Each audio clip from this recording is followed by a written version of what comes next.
So the first presentation will be by Dr. Muhammad Naeem. He's going to talk about DX implant, Bahrain study, treatment of different subtypes refractory DME. Please, Dr. Muhammad, and we are going to stick for the time because the time is part of the judgment points. Thank you. Please. Good morning, everybody. Sabahkum Allah bikhair. I'll try to wrap it up within 6 minutes. So this is first study of its kind done involving Ozurdex implant in diabetic macular edema patients in Bahrain, and it is due for publication. There's no financial disclosure. As we all know that DME usually results from the breakdown of the blood-retinal barrier that leads to vascular leakage, fluid accumulation, and macular thickening.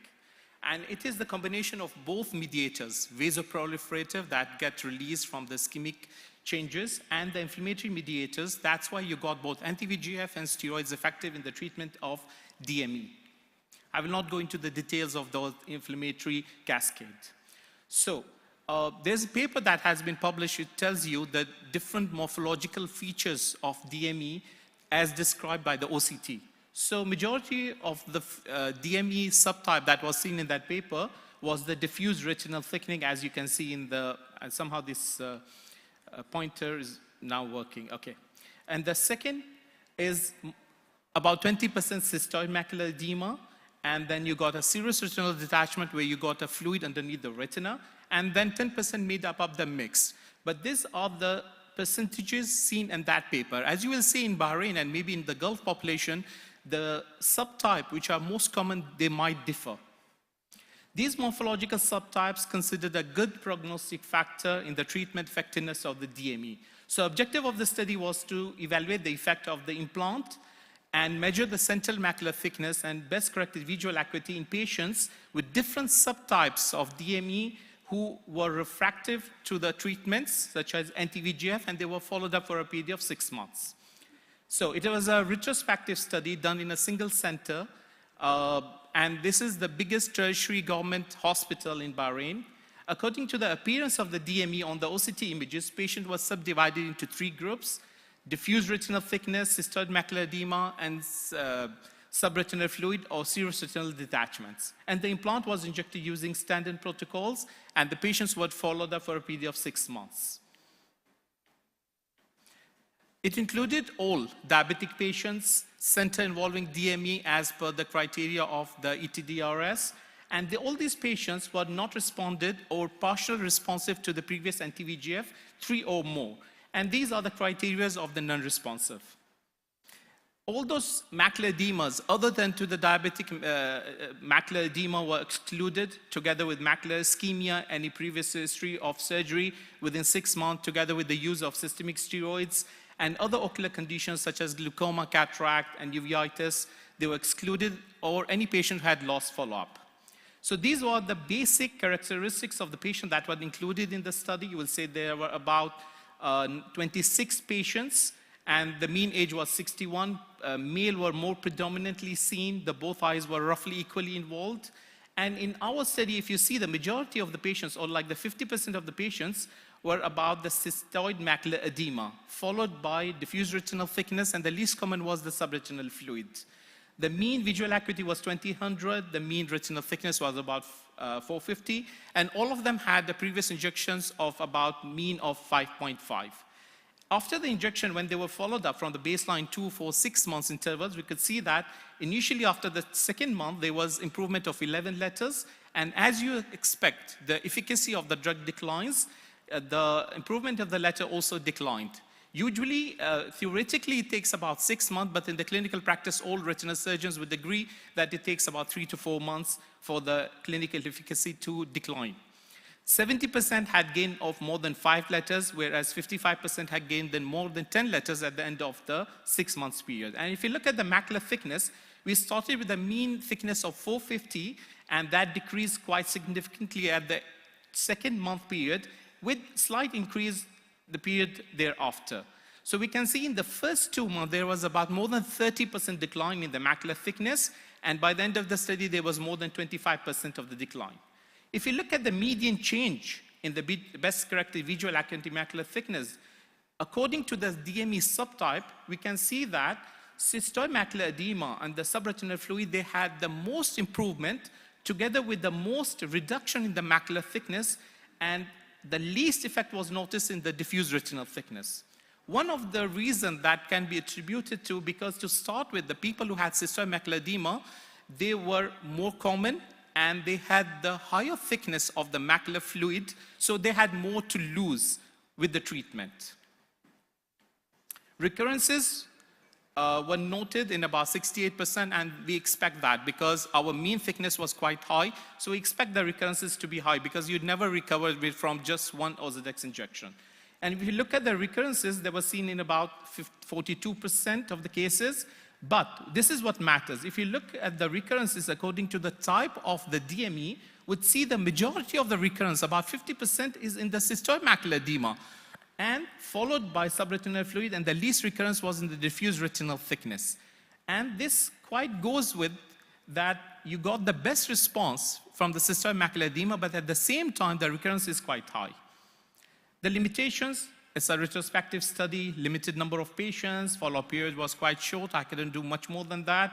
And further investigations are needed to make sure whether you're going to benefit from Ozurdex in the subtypes. Summary, so Ozurdex shows efficacy of the treatment with regards to gain in the visual acuity and the reduction of macular thickness. Mean letters of gain at 2 months were 11 letters. And then you will see 70% attain more than 5 letters, 55% more than 10 letters. Cystoid macular edema was the greatest in reduction with the highest recurrence. This is my last slide. And I just wanted to describe some pathogenesis. You would see that in the diffuse retinal thickness, there's breakdown of the blood-retinal barrier. So that's why anti-VEGF is more effective.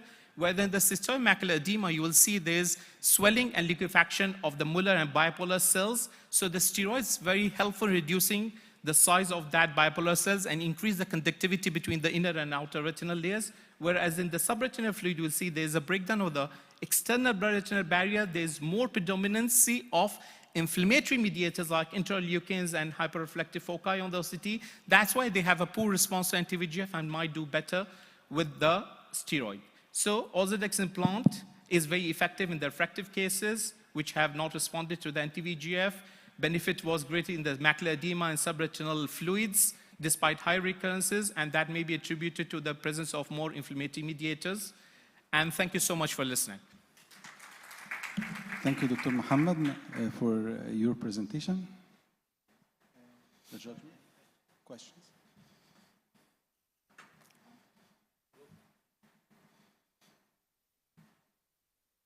Hello. Very nice paper, sir. I'd like to know do you think have any biomarkers that you can tell you should start with steroid, not anti-VEGF, that's going to respond much better? Well, as I just briefly mentioned, so many biomarkers are now being studied where you can decide from the beginning whether to choose for the anti-VEGF or the steroids.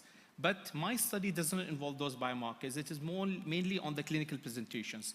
But I've seen the hyperreflective foci, which are more predominantly seen in one subtype, that is subretinal fluid, together with the presence of, for example, hard exudate, subretinal fluid. So there are many OCTA biomarkers that would define your selection of the treatment. But my study was just based on mainly 2 factors: the pathology and the presence of the inflammatory mediators, which were found to be higher in cystoid macular edema and subretinal fluid comparing to the diffuse retinal thickness. So based on OCT morphology, the treatment can also be guided in addition to OCT biomarkers. Thank you. Yeah, so I have only one question and I need a very short answer. What is different in your study that is not been published? Sorry? What is different in your study which is not known? Well, there's nothing that is not known, but it made it more clarified and it opened the scope more for more research that in a certain subtype, like if you have a diabetic patient, I'm sorry, there's no short answer for this one. Your question is quite elaborative. So if you have a certain subtype, like if you're dealing with cystoid macular edema or subretinal fluid, so one thing would be in your mind that your chances of success will be very high and your chances of recurrence are very high. and your steroid might have an upper hand in these two subtypes comparing to the anti-VEGF. If you got diffuse retinal thickness, then your anti-VEGF would do better based on the morphology, pathology that I mentioned, how these edemas, because each subtype of edema has a different pathology. Thank you very much. Thank you. So I would again request everyone to stick to their time because it may include in the marking system by the judges. May I request the next participant, Dr. Arun Shetty, to speak on reaching the unreached.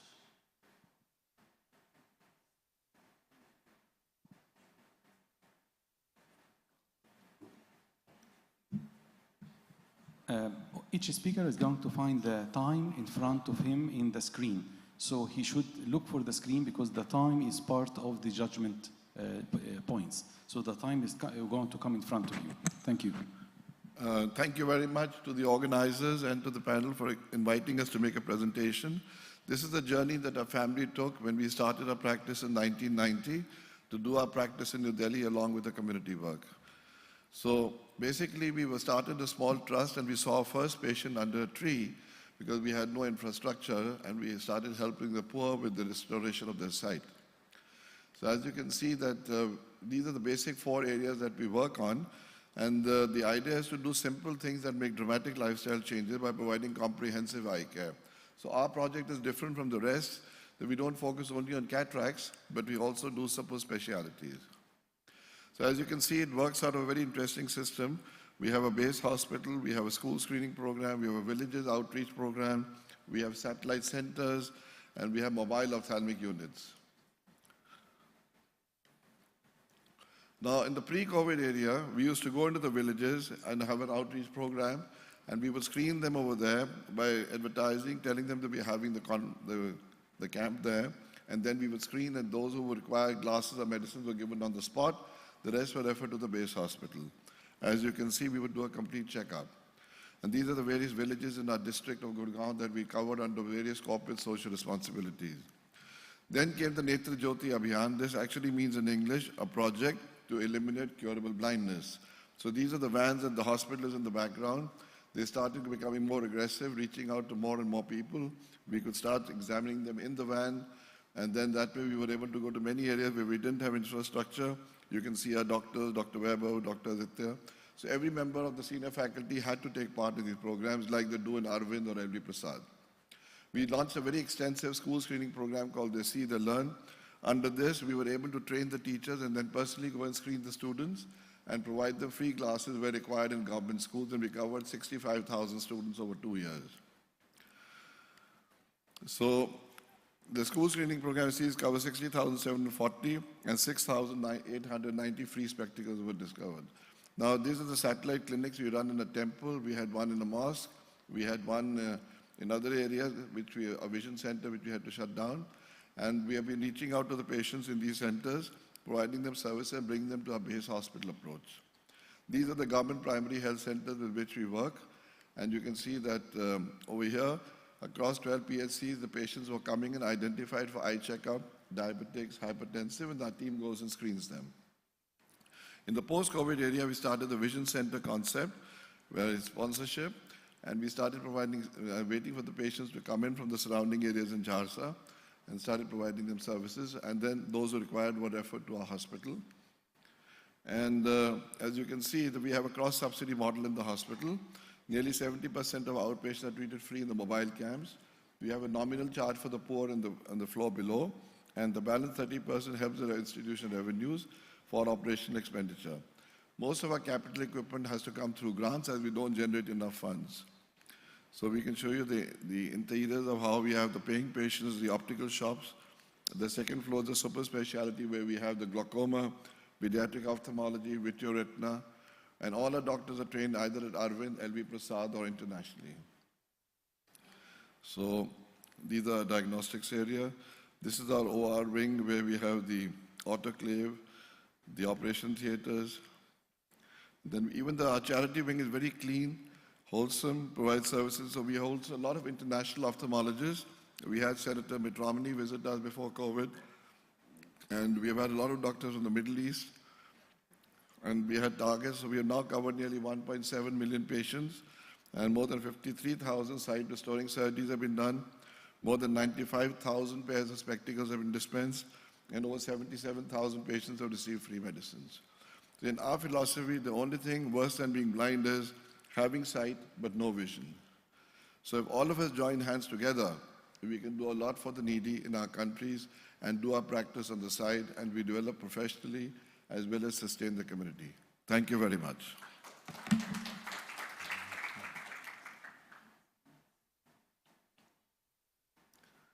Thank you so much, Aaron, for this very nice presentation. And it's one of the charity works that increase awareness about eye care.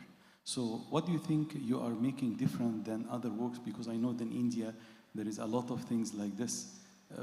What makes you different than them? You see, we are the first private practitioners to go into community on a round-the-year basis.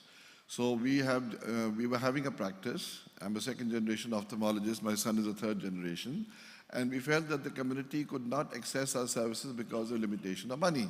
So we decided, having been trained at the Arvind Eye Hospital, my son is from L.V. Prasad, my other son is from Shankar Netralaya, we used the best of these institutes to see how we could do our practice for our bread and butter and devote time to this. And gradually this has grown from one patient to this level, and it's sustainable and is reproducible. So what our aim is to motivate people in developing countries and international agencies, then instead of building huge hospitals and investing so much of money in them, you could actually motivate private practitioners to give some part of the time and effort for the poor, because that would then result in the elimination of curable blindness in a more effective manner, rather than having a big institution and forcing patients to travel hundreds of kilometers for treatment.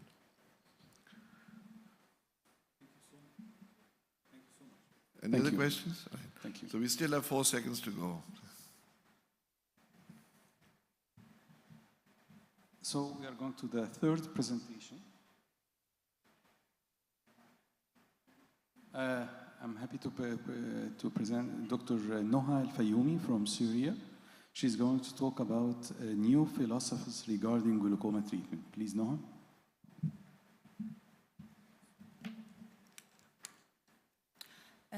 Bismillah ar-Rahman ar-Rahim. Good morning. It gives me a great pleasure to be here with you in this great meeting. Why I want to talk about this topic today? Because when I attend APGC last year, I noticed that they gave a normal-intention glaucoma special attention and looked to the IOP in from another angle. In these 6 minutes, basically I'm going through some concepts that we had from the white paper developed by the Asian glaucoma expert.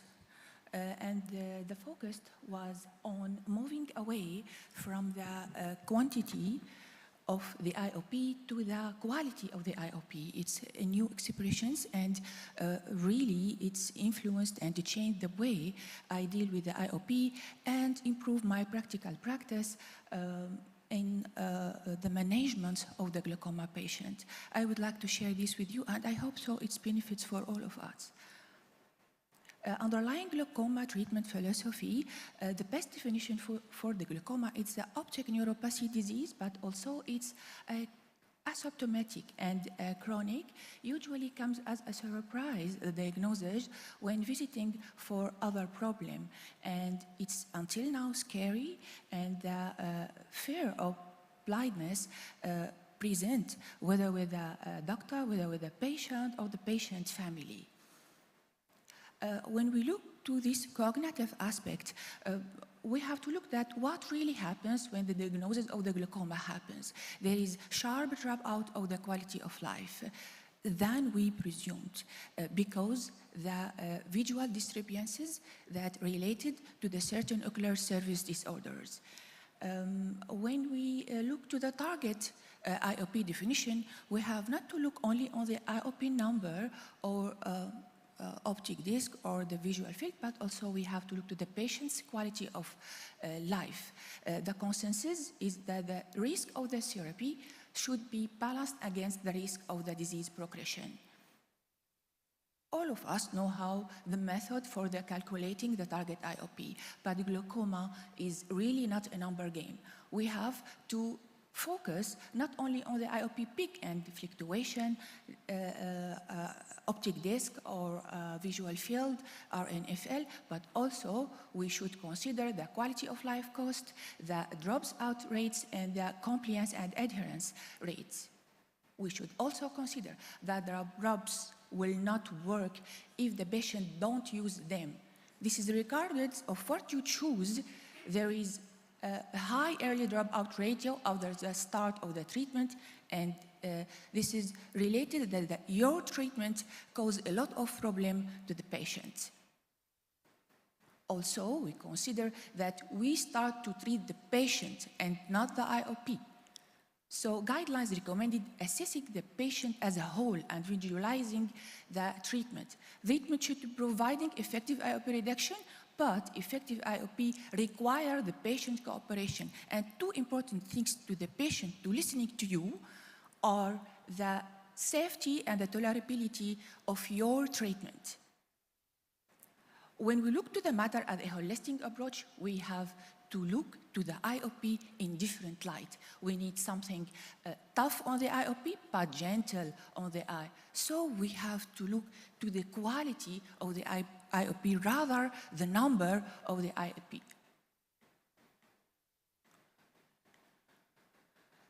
Now, glaucoma has no symptoms till you start a treatment.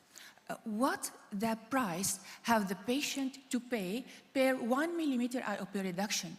Don't forget the dry eye and the ocular surface disease, and recognize that the treatment of the ocular surface disease in glaucoma patient may improve not only the patient quality of life and also improve the glaucoma treatment outcomes. This is bring us to communication. This is important part of the adherence. We have to talk to our patient about the disease, about his fears, and educate him how to use the drops. Don't forget that 40% of our patients unable to put the drops without help. And this is also important in adherence, the patient centricity and ethics. What is the best for the patient, what is the perceived to be the best, and what is the best possible in given clinical situation. At the end, and as a life itself, the glaucoma treatment all about make intelligent choices. Intelligent choices guide us to take a decision. This decision will make actually difference for someone who is going to progress from where they are right now to the darkness. To summarize, glaucoma has no symptoms. All glaucoma medication you choose cause symptoms. Target IOP is not about degrees of the quality or much degrees as quality of life of the patient. Efficacy is important, but tolerance is as important as efficacy. Both doctor and patient must be happy. Balance is key. Risk of the therapy should it be more the risk of the progression. We have to focus on the quality of the IOP more than quantity of the IOP. And remember that we are not to treat glaucoma, we are manage glaucoma, and the management is not a science, it's an art. Thank you. Thank you, Dr. Noha. Very nice presentation. I'm going to just 2 points. You said it. I really like it. The quality of the IOP. One fit all, not right. These are 2 points very good. So the quality of the IOP, from my question, is it related to the corneal biocompatibility? To have the quality of the IOP? Yeah, of course, because we have to think about the side effects of our treatment. When its effects on the cornea and cause ocular surface disease, and the patient always come the scare of the blindness over the time decrease, but there is a problem with these eye drops.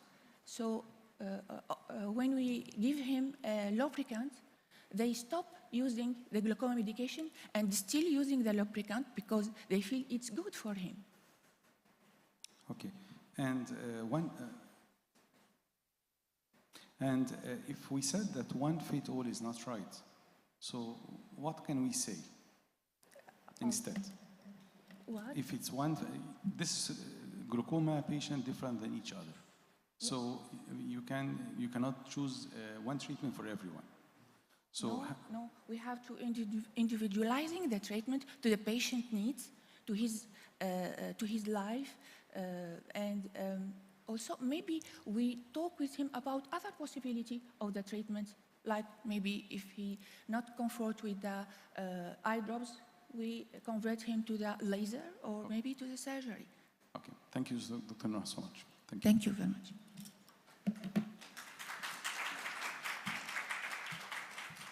Yeah, thank you. May I request Dr. Mohammed Maher Alouche to come and present his presentation of clinical application for visual evoked potentials.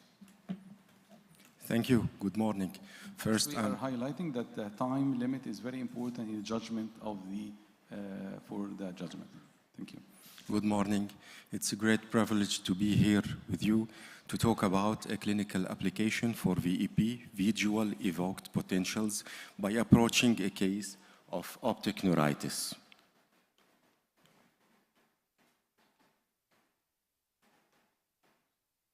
Now, the patient is female, 43 years old. She visited us with a severe left eye visual acuity deterioration.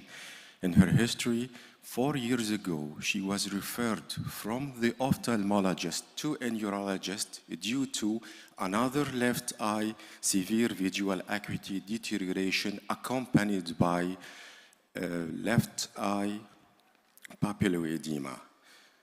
Then she was diagnosed from the neurologist as multiple sclerosis.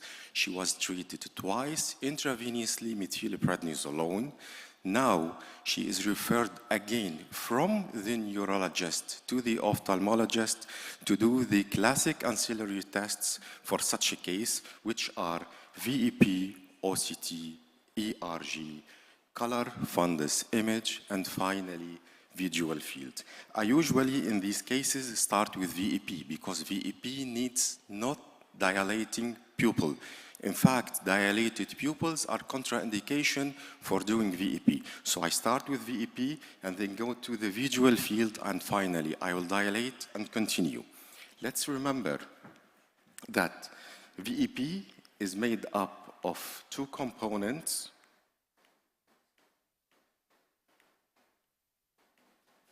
Sorry.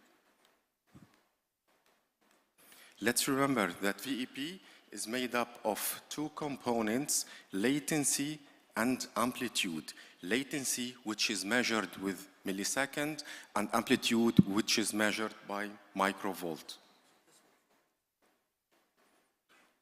Now, for this specific patient, for the right eye, both latency and amplitude were normal, but for the left eye, the latency was normal while there was a real reduction in the amplitude. And this is very weird because for a patient with multiple sclerosis diagnosis, it's always going to be an elongation in the latency regardless to the amplitude. And this is a sign for lifetime. For this patient, the latency was normal while there was a reduction in the amplitude. This is not a case of multiple sclerosis. This is a case of optic nerve damage or amblyopia. So the patient needs to be re-evaluated again ophthalmically. This is the new re-evaluation. The visual acuity for the right eye was normal, for the left eye was 0.4. There is a slight hypermetropia, both eyes. It's a little more for the left eye. Pinhole again, left eye visual deterioration, corneal reflex, eye movement, pupil direct and indirect, and IOP were all normal. This is the image of the fundus. This is the presumed papilloedema for the left eye. This is the OCT. The OCT is abnormal, non-edematous, but at the same time, not specific. This is the ERG. The ERG, really, it's not essential for such cases, but I did it because the neurologist asked for. This is first the scotopic. The scotopic is the function of the rods, and it was normal both eye with a slight reduction to the left eye. This is the photopic. That photopic is the function of the cones. Again, it's normal, both eyes, with a slight reduction for the left eye. I went forward and I did B-scan. B-scan showed this highly refractile illuminated lesion at the head of the optic nerve.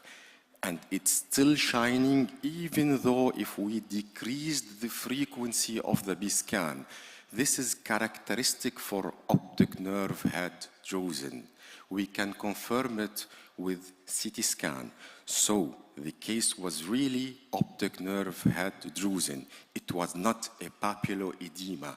It was a pseudo-papilloedema. And the visual acuity deterioration really was not acute. It was chronic, either from the slight hypermetropia we saw just a moment ago, or from the damage caused by the drusen on the optic nerve itself. So let's take a message. We are not going to face optic nerve head anomalies as the characteristic shape, as the shape that diagnoses itself by itself, like these examples for optic nerve head drusen. We are always going to face them as the hard way, as the pseudo-papilloedema. Secondly, while approaching such cases, please start with VEP, because VEP is a very simple, fast, cheap, non-invasive, but full of information, and these may be a very perfect guider as a first step while approaching. Thank you. Thank you, Dr. Muhammad. I mean, you mentioned twice papilledema in the left eye. The word papilledema better to be really confined to bilateral optic nerve swelling due to raised intracranial hypertension. I mean, like, but not actually if unilateral and there is no raised intracranial pressure, you refer to it as optic nerve swelling. Much better term that will include the ischemic optic neuropathy and other things. Because you mentioned twice, and actually, and I want to just comment on that for the benefit of. Okay. And I'm just going to just highlight you, because you present an OCT of the optic nerve, and you just said that it is just abnormal OCT. But in the OCT, we can also diagnose drusen by the double hump of the OCT. So we can add also OCT for the diagnosis of optic disc drusen, like the ultrasound and like the red-free photos also. It's not always that perfect red-free auto-illumination. It's not found always. That's the point. Thank you so much, Dr. Muhammad. Thank you. Okay, so we are going for the next presentation by Dr. Muhammad Yusuf El-Hark. He's going to talk about Ammar bin Ali El-Mosli. Please, Dr. Muhammad.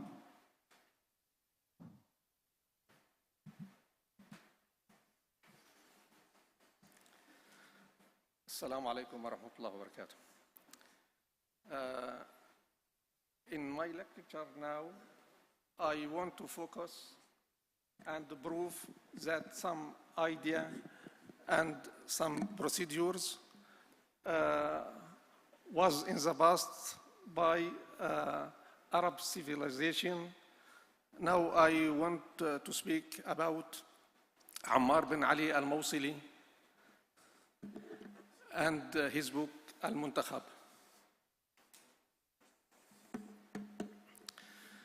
He was a famous ophthalmologist and well-known healer. He has experience in treating eye disease and ophthalmic surgery. He had traveled to Egypt and resided there, and he was in the days of the Al-Hakim bi Amrillah al-Fatimi. And the books of Ammar bin Ali al-Mawsili, Al-Muntakhab, the book of the selected on the science of the eye, its cause and treating it with medicine and surgery, which he wrote for Al-Hakim bi-Amrillah. Ammar bin Ali al-Mawsili lived until early 11th century AD, that is before 400 AH, in era of Ali bin Isa al-Kahal, Ali bin Isa al-Kahal al-Baghdadi, author of books Tazkaratu al-Kahalin, ophthalmologist review in the past. Abu al-Qasim Ammar bin Ali al-Mawsili was born in Mosul, northern Iraq. He traveled a lot. He was self-confident and proud of his surgical ability. He said, "My ability and knowledge of it, the science of ophthalmology, is something that no one else in this industry is capable of." He had tried all the descriptions, medical and surgical, treatment he mentioned in the book Al-Muntakhab, the best in ophthalmology. He said, "I have not mentioned anything in this book with having tried it and treated people with it all my life. So take with confidence, good willing." He changed round coaching needle to triangular coaching needle, justifying that scientifically by saying coaching needle was made triangle for two reasons. One of them is because the place is opened, the opened place is made to have three corners, because if it wanted at angulars, it heals faster, and if it is round, is slower. That is why he made it triangular. As for the second reason, he made it triangular too, that when the entered the eye, cataract would be dislocated, whichever side is filled.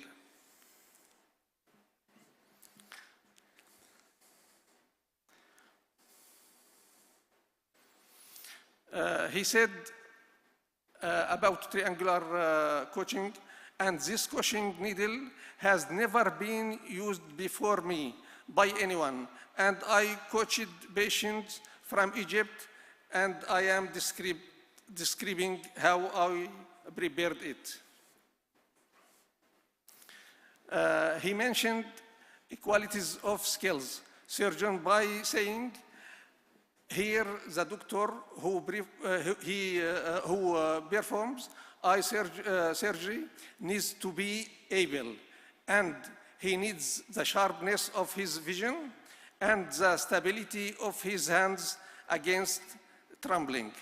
He also mentions the secret of the success in this life, whether in the medical profession or other professions, by saying, "Who has no training has no job. وَمَنْ لَا دُرْبَةَ لَهُ لَا عَمَلَ لَهُ." For the first time in history, he was the one who suggested wounding the iris and creating the blood clot in which cataract would be suspended if it was not possible to coach it. For the first time in history, the process of fragmentation, peeling, and extraction of cataract is mentioned. This idea, the better, he was the first to perform cataract for fragmentation and aspiration, phacoemulsification. The idea of phacoemulsification was founded from Ali bin Ammar al-Mawsili in 11th century, not born now. He was the who mentioned for the first time in history the dislocation of lens into the interior chamber and the resulting corneal edema as a result of trauma to the corneal endothelial cells.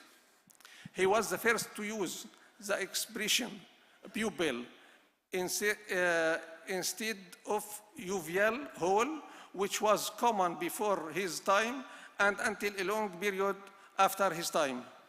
He was the first to use, and for the first time in history, the phrase aerial cataract to describe the cataract that dislocated towards the top of the pupil.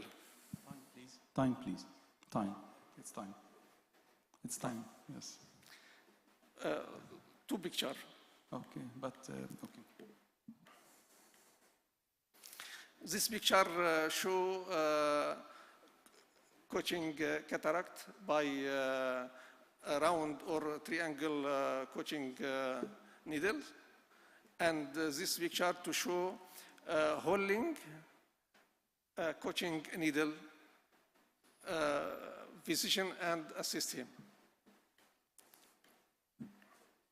This some picture of old strips. Thank you for attention.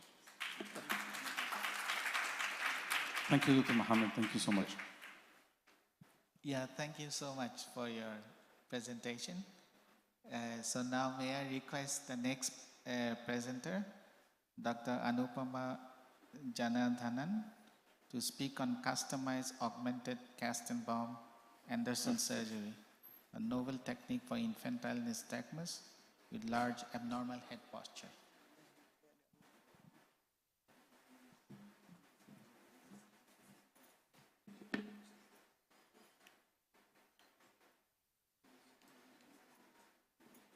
Good morning to esteemed judges and audience.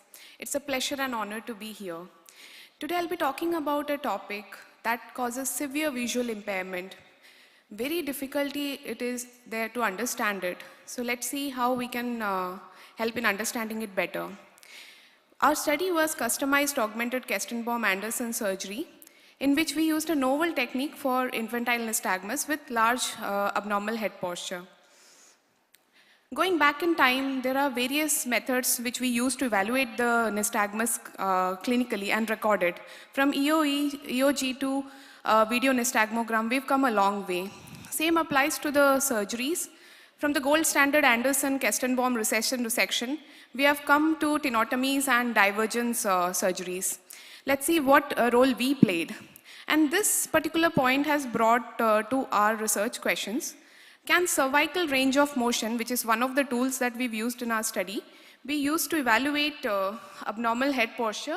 And can we objectively determine characteristics of INS? How the above mentioned newer diagnostics can help with the customized nystagmus surgery? So yeah, we were able to find the visual and cosmetic outcome of the customized surgery. We included all the INS cases above 4 years of age, so there was ease in calculating the visual acuity more accurately, and those were our exclusion criteria. Going into the evaluation, a detailed clinical history and visual acuity assessment was done in all 9 gazes, binocularly as well as uniocularly, using the ETDRS multiple times. And detailed clinical nystagmus evaluation was done, and these 2 tools were used, which I'll be doing in detail. So as you can see here, this is cervical range of motion that was originally described to assess the cervical lordosis and cervical disc diseases in orthopedics. And how we found a use of it in our study was, we are able to assess all the characters of abnormal head posture, ranging from head tilt, face turns, chin lift, chin depressions. So it's a more objective and easier way of assessing the AHP accurately. And it can be used for pediatric age group also. As you can see here, one of our patients, he's demonstrating the abnormal head posture. What we make them do is, we make them read the Snellen's or the ETDRS chart, and in case if they are getting conscious, we ask them to multiply or calculate the Snellen numbers. And as you can see there, the chrome is describing the degree of face turn in the particular patient.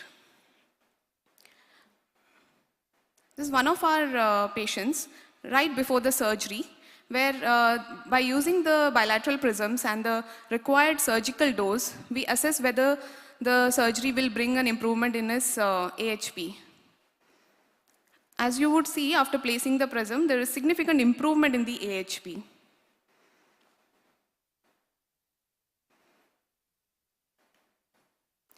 Coming to our second tool, that is video nystagmography, it takes into account infrared radiation that gets reflected by the cornea and the pupil, and waveform is generated by the computer that uses an algorithm to provide us all the nystagmus characters, especially the NAFX.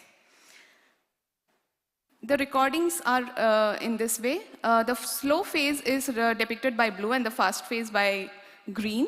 And as you can see, both horizontal and vertical movements are recorded by it. Why do we call it customized? Because it is individualized to the amount of abnormal head posture, even if it is 25 degrees or 35 degrees. Why augmented? Because it's more than the standard surgical dose provided by Parks. Why? And Kestenbaum-Anderson is the gold standard surgery that we usually use for nystagmus correcting surgery in infantile nystagmus.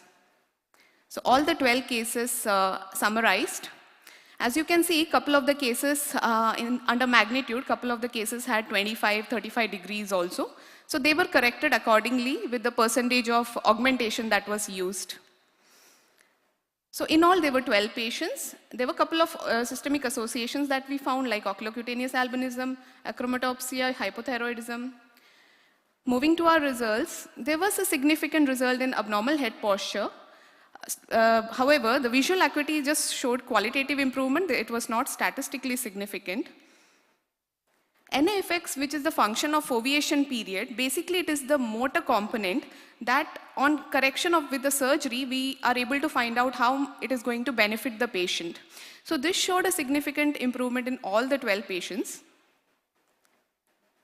Coming to the frequency, intensity, and amplitude, except amplitude, frequency and intensity showed a statistically significant improvement in both all the patients. And intensity is what helps parents and teachers feel better about the nystagmus. Because if we are able to reduce the intensity, the nystagmus gets ameliorated on cosmetic appearance.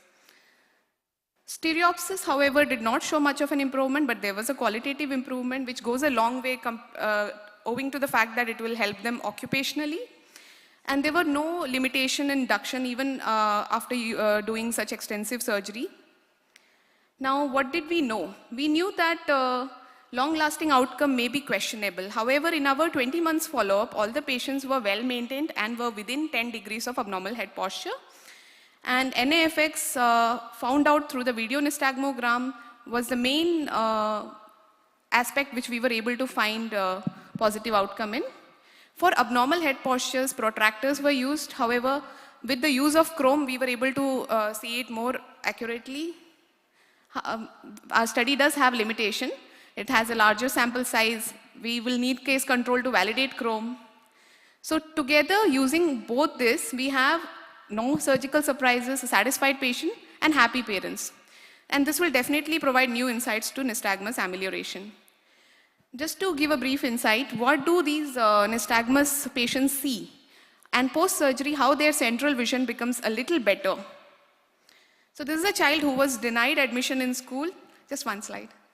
This is a child who was denied admission in school and was sent to blind school. However, post-surgery and with low vision aid, he was able to go to a regular school. And like Dr. Arun put it, the only thing worse than being blind is having sight but no vision. Hope we are able to help all with this. Thank you. Thank you so much. And please, I am telling all the presenters to stick to the time because the time is one of the marking points for the judgment. Thank you so much. Wait. There is questions? No. Questions? No? Okay, thank you. Thank you.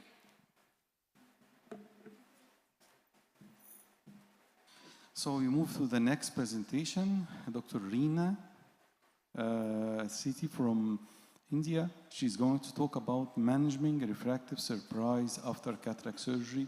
Please stick to the time because the time is one of the judgment points. If you exceed, you're going to lose points. Thank you. So a very good morning to all, and thank you very much for the opportunity. The time is here in front of the speaker. Yes, thank you. So in today's day, we have perfect biometries, we have perfection in our surgery, but yet sometimes we do have refractive surprises. And should we be a little tolerant to them or not? And we almost every time must remember that there are certain culprits for these refractive surprises. It could be these extreme hyperopes, which are major one complications which we can have.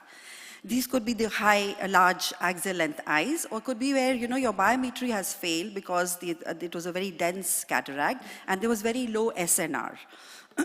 Could be refractive eyes also. So when you do have a refractive surprise, we need to know what went wrong.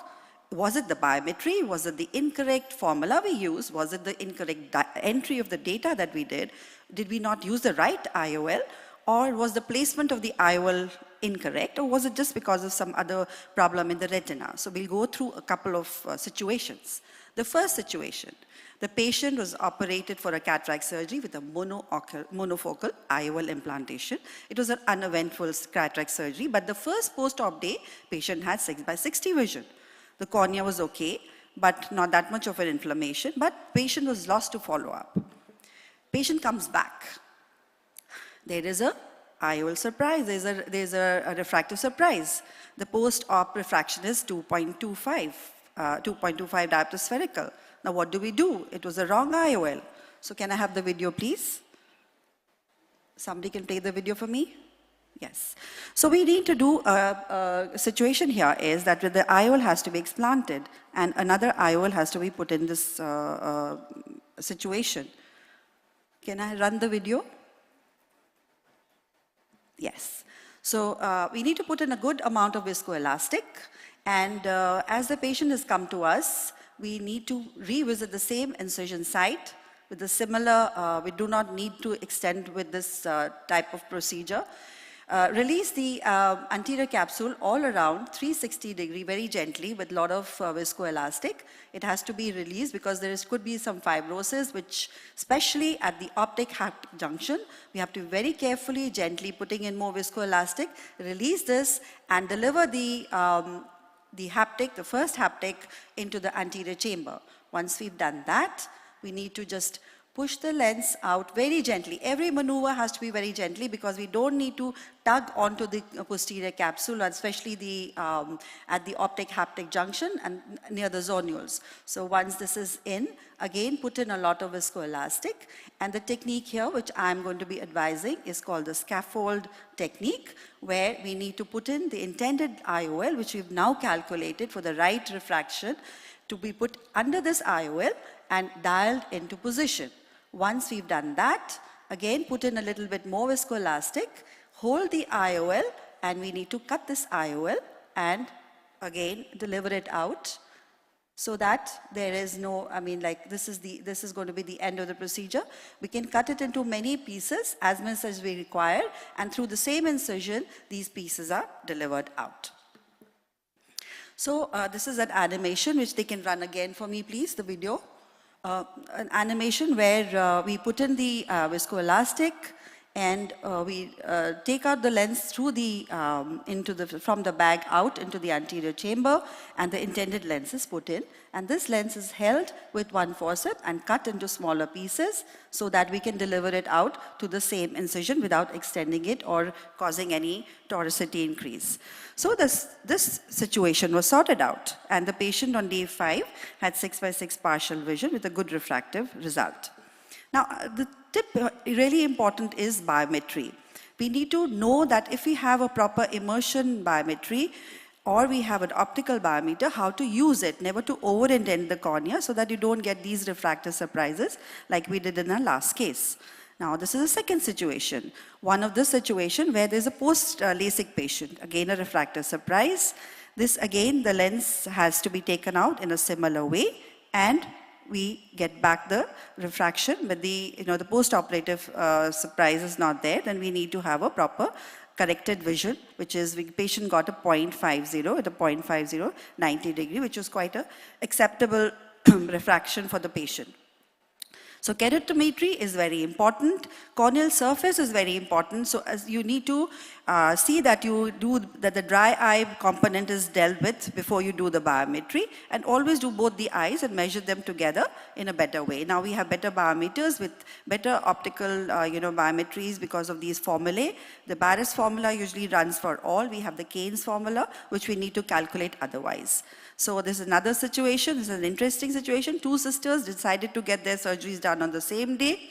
One went for a trifocal. The other said, no, I don't want a trifocal. I just want a monofocal. And again, she said, no, I need to have this lens out. A similar surgery situation again. After a lot of contemplation, this patient was taken in and the IOL was exchanged. So sisters are happy again. And they both want to get in the next eye done when the doctor wants to go for a vacation, because there was a lot of dwelling between the sisters who really were very competitive. So again, the right IOL is the key to the selection, and we need to do these cases in a better way. This is the case where we did a piggy bag IOL implantation because of the refractive surprise, and the problem was sorted out.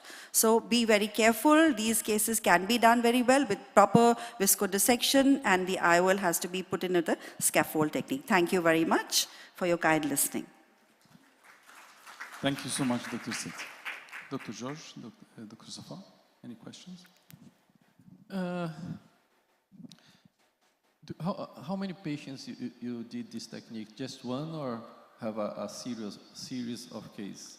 No, I have a series of cases. I have done quite a few of these. Scaffold technique, is that what you're trying to say? Yes, a lot of patients. How many? I would say at least about 50. 50? Yes. Okay, thank you. Thank you so much, Dr. Thank you. Thank you very much. So we're moving to the next presentation by Dr. Ghalib Saif. He's going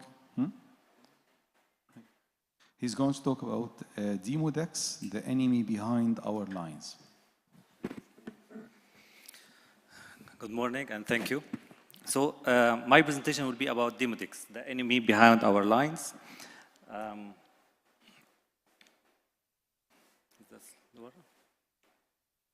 Okay, so nothing to disclose. So I'm going to speak about Demodex, about diagnosis of Demodex blepharitis, and about the treatment. So what is Demodex? Demodex is actually a tiny mites that live in our skin. When they has many species, for us there is 2 species living in a human, Demodex follicularum and Demodex brevis. Who has Demodex? Actually, the answer is most of us, and by the age of 70, all of us will get Demodex. What do Demodex do? They actually they eat, they move, and they reproduce.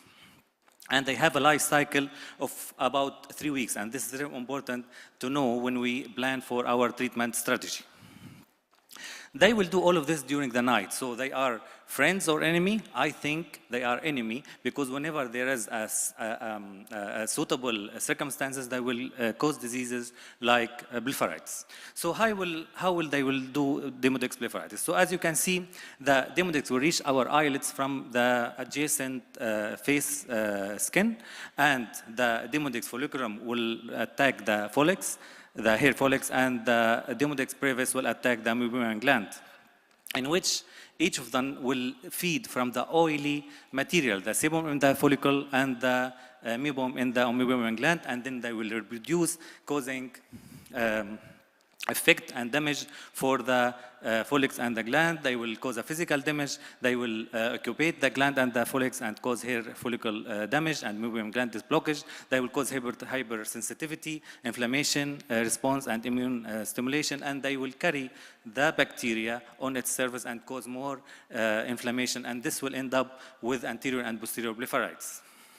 So what are the risk factor? We look to the age as the most important risk factor, as more old people will get more Demodex, and male, being a male, is also a risk factor, maybe because ladies will take of their eyelid hygiene more than us. Symptoms: persistent blepharitis means the symptom of blepharitis when it's not reactive to treatment. We must think about Demodex blepharitis, especially if the patient have lid margin itchiness. What about the signs? The hallmark actually is, we call it cylindrical dandruff, which we will see a waxy or gelatinous dandruff surrounding the base of the eyelashes, as you can see here. And the second one, you can see also that it is, you feel that the dandruff is continuous with the eyelid skin. Also, we can see pouting of around the eyelid lashes, and this is two hallmark of the demodic blepharitis. The others, actually, we can see it like telangiectasia and swelling and madarosis with other type of blepharitis. What we can do? We can try to reveal the mite tails. If we were lucky, and after we remove the dandruff, we can, maybe we will see the tail of the mites on the base of the eyelashes. If we couldn't see, we can manipulate the eyelashes, and we have two ways, either rotate the eyelashes or do a lateral traction of the eyelash, and maybe we will expose the tail of the demodex. In vivo confocal microscopy, we don't use it, we use it for research, not always successful, and we can always do an ex vivo by do ablation and take a lighting microscope and see the demodex under the microscope. So, what is the treatment? What's our target? Our target is not to kill all the demodex. We should reduce the overpopulation of demodex and make it normal population again.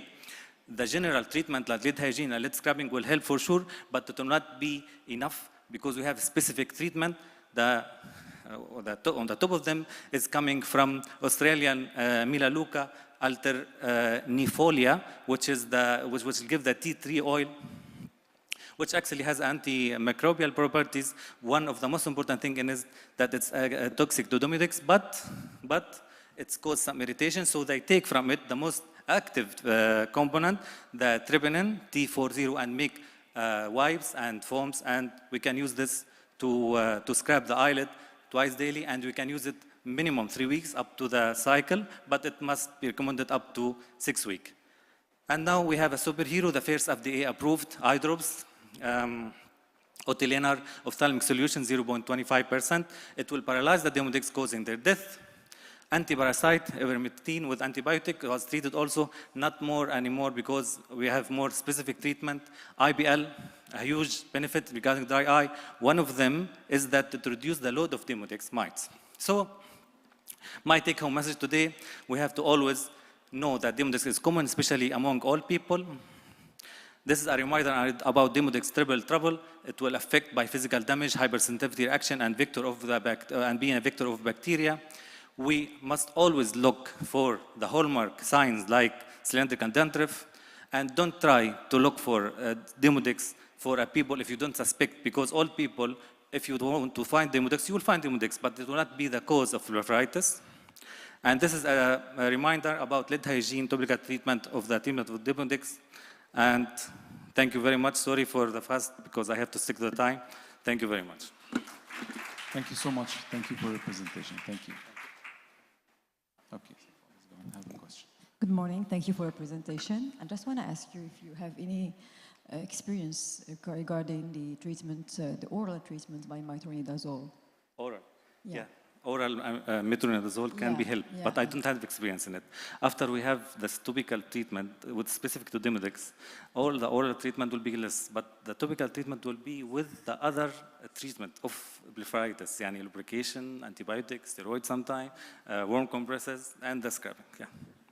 Thank you. Thank you so much. So we are going to move for the next presentation. Dr. Hisham Beidet. He's going to talk about ocular autoimmune mediated diseases and lessons from uveitis. Please stick to the time also, please, and just highlighted this. Thank you so much. Yes. Good morning. One will ask why I am here. I'm a consultant of immunology.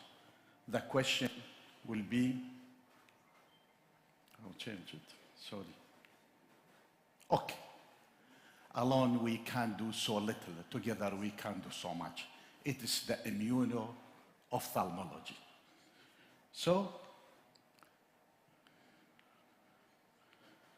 immuno-ophthalmology is the science evolved during the 20th century as a subspecialty, linking ophthalmologists and immunologists, focusing on the use of immunology to better understand and treat ocular disorders. Ocular immunotherapy started since the last 5 decades. Different lines of immunosuppressive drugs are in use, and you are using it. Targeted immunotherapy is in the first decade of this century. Advances have been made in biomedicine in order to target immunotherapy in several retinal disorders, including uveitis. So this is the ocular immune system. The eye is a complex organ, immunological organ. It contains a lot of immunological cells.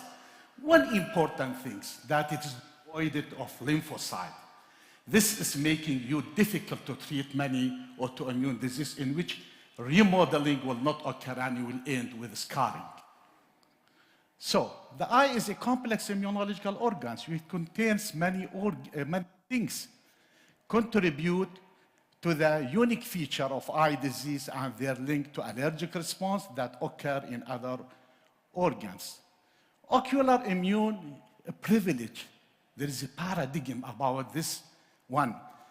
The term was coined in the 1940 by the Peter Medward, who noticed that foreign tissue grafts placed in anterior chamber of the eye were not rejected. However, it is not fully understand this immune privilege. The term attempts to limit local immunity and inflammatory response to preserve vision. It is of two-edged sword. One of them, it cannot stand if you have a strong infection or autoimmunity. In the face of strong locus or systemic immunologies, there will be bypass, so we will end with different eye diseases. However, conversely, ocular immunoprivilege and tumor-related can combine to permit extensive, so we have a sword of two edges. So ocular autoimmune-mediated diseases, the eye may be affected as a target in any of autoimmune diseases. However, in certain instances, the systemics and only may be the target affected. Moreover, it may be targeted by a various local or systemic viral, bacterial, or other immunological. In a term, we call it immunological mimicry. The extent of potent autoantigen, which are expressed in the thymus and secondary lymph node, I will bypass this. Breaching of this local immunity with resultant immune activation will initiate clinical signs of inflammation and subsequent risk of inefficient remodeling process which you are facing in different, especially in uveitis. Uveitis, it is the cost of immune privileged eye. This is the headache, making headache for you. So, if breached or compromised, the ensuing disease can be devastating with several ocular conditions occur in which uveitis is the most common one. Autoimmune uveitis comprise a diverse group of disease that can differ widely. Non-infectious uveitis, it's a number of systemic of autoimmune disease can manifest, for example, psoriasis and other types. Indeed, most of uveitis is of non-infectious or autoimmune, with a majority of those cases being idiopathic. This is some picture, I will go through this. Autoimmune mediator, in general, any systemic disease can affect the eye. This is very important. Ophthalmologists may be not familiar with or trained to use immunosuppressive drug to fulfill or control the autoimmune phenomena. This is very important, which they realize that such a treatment is crucial and indicated in managing their patient. So, with immunotherapists being mandatory while the ophthalmologist monitor the progress of the ocular disease, the immunologist will manage the systemic therapy regarding the dose, the course, the targeting treatment. Oral immunotherapy now, especially uveitis, is a mainstream subspecialty, have become a subspecialty in many medical institutions with trained specialty. The mission of this submission should be increase, promote, disseminate knowledge regarding, and at the end, collaboration with immunologists. So, steroids, you are using it. My message is this one. This is a new drug. This is monoclonal antibody drug. This is in use. Is the first FDA-approved biological therapy to non-infectious uveitis affecting the posterior segment targeting. This is the main anti-tumor necrotizing factor. The main cytokines in eye disease is the tumor necrotizing factor alpha. So you should block it. So the drug is effective for patient, and thank you. Thank you so much.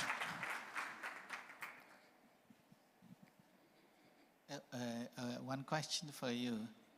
What is the, right now, there is extensive use of biologics in uveitis, autoimmune uveitis. So what is the extent of use of these biologics now in our conventional treatment of using immunosuppressive, using like cyclosporine or azathioprine or methotrexate? Will you be, in the future, will you replace these very soon with the biologics? What's your opinion? Yes, it's the difference between using cytotoxic drugs and immunologist targeted therapy. You are targeting the immune deranged area, while in the cytotoxic, you are killing everything. This is the important things, and we are doing this. Thank you so much. Excuse me, can I add a question, please? I just want to ask you if there is any directive regarding the use of steroids as first-line treatment in those pathologies, or going directly through the biotherapy. Have you any guidelines or any suggestions?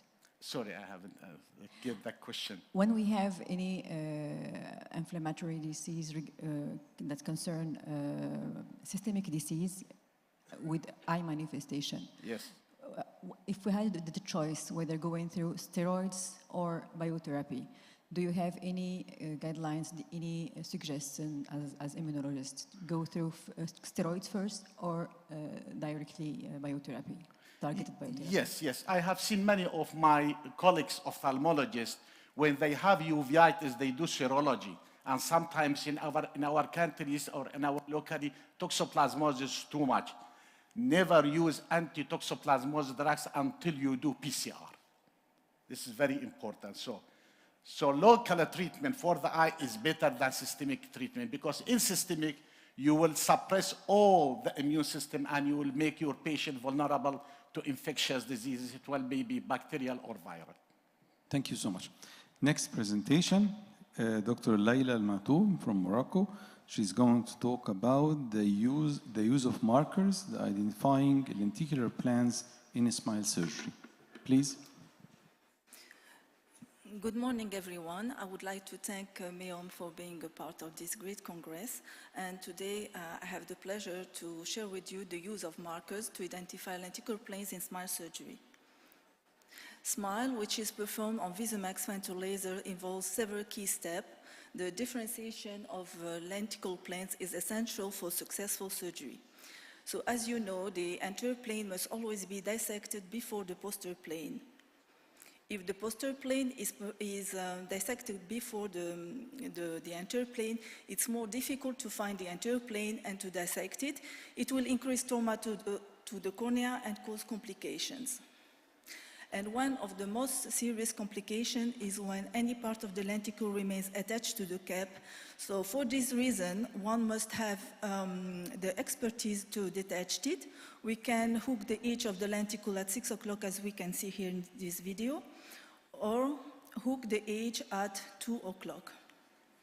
Other complications can occur, like lenticle tear, torn cap, epithelial erosion.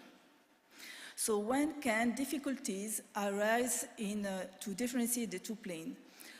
When the surgeon is a beginner, when we have a low myopia because the lenticle will be very thin, when we have a small incision after suction loss, if the lenticle was displaced to the incision and there is no corridor at the incision, when we have a poor visualization at the moment of differentiating the two planes. There are several methods to differentiate the planes. The white ring sign proposed by Susan Jacobs is one of them, but the visualization of the white ring sign will depend on the color of eyes, color of the instrument, and illumination. And there is another method to differentiate the planes, is to pre-dissect the anterior and posterior planes in the right and left, respectively. We can also pre-dissect the anterior plane over the wall width of the incision and the posterior plane 2 millimeters to the right, or the middle of the incision to the right. But even with this method, a beginner surgeon can go wrong by pre-dissecting twice the posterior plane, and this can happen when the pre-dissections have not been performed on the same level, so we'll have a false point of resistance. I would like to draw your attention to another problem that a beginner surgeon can encounter. Even after a good pre-dissection, he may still have a difficulty to find the anterior plane, as we can see in this video, and to introduce the dissector. So what we have to remember is that all the above techniques help to identify both planes, must be well understood, must be properly performed, but have their limitations. So during my first smile surgery, I was mistaken in lenticular plane. It was a very stressful situation. I didn't understand for a few minutes what was happening. And at the end of the surgery, I told myself that we should find a solution to make this part of the surgery easier and safer for beginners. So for this reason, with my colleague, Dr. Rais Abdelrahman, we have developed a method to identify planes by creating two types of colored titanium devices that resemble bookmarks, the boot-shaped markers and tongue-shaped markers. We have obtained 2 patents on the method and on the devices. So the use of markers is shown in this video. After a pre-dissection, we place the blue marker in the anterior plane and the yellow in the posterior plane. The dissector fits easily into the anterior plane by sliding on the blue device. Then we can remove the blue device. And we can easily see that the yellow marker is in the posterior plane because it doesn't move during the dissection of the anterior plane.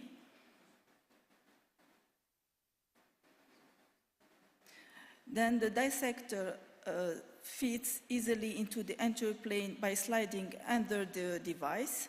And we have to remember that the dissection of the posterior plane is always harder than the anterior plane.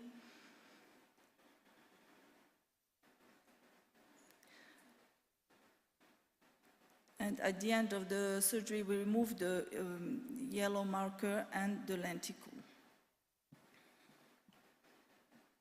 So we used this method with markers on 38 patients, 76 eyes.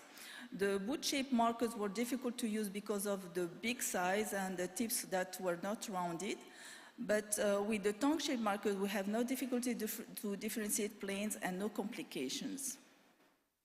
So we have to keep in mind that markers allows us 2 things: a good visualization of the planes during surgery.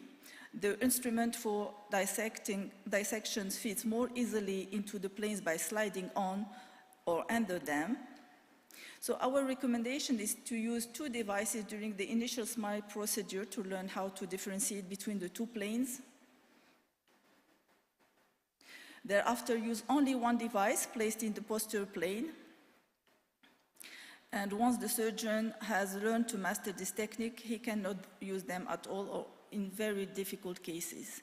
So in conclusion, to success with smile surgery, it's vital not to mistake the planes. Markers allow a good visualization of the planes during surgery.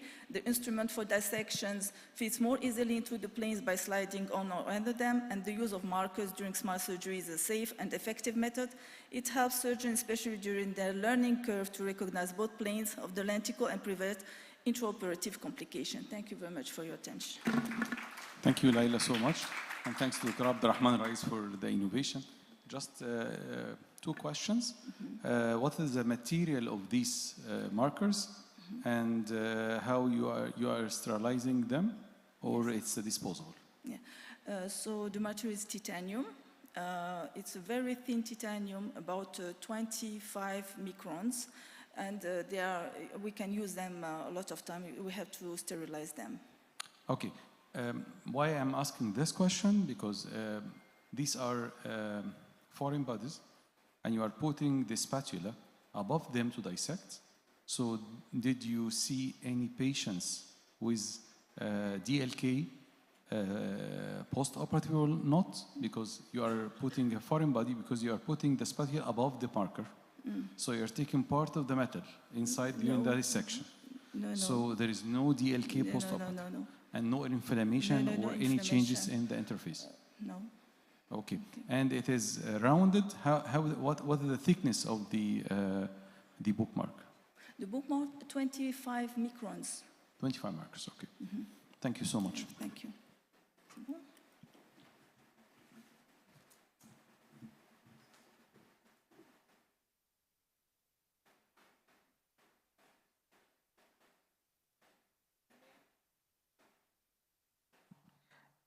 May I request the next speaker, Dr.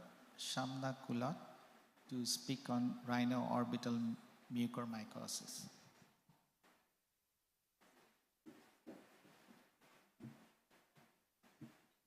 So please, all speakers, look to the timer, because it is part of the judgment. Good morning, everyone, and good morning to the panelists. Thank you for giving me the opportunity to speak in the meeting. I'll be speaking about rhino-orbital mucormycosis.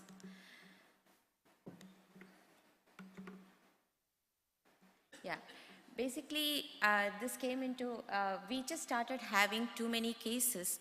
2 or 3 cases came to us within a period of 2 to 3 months in Dubai Hospital, wherein this is one of the leading tertiary centers in UAE.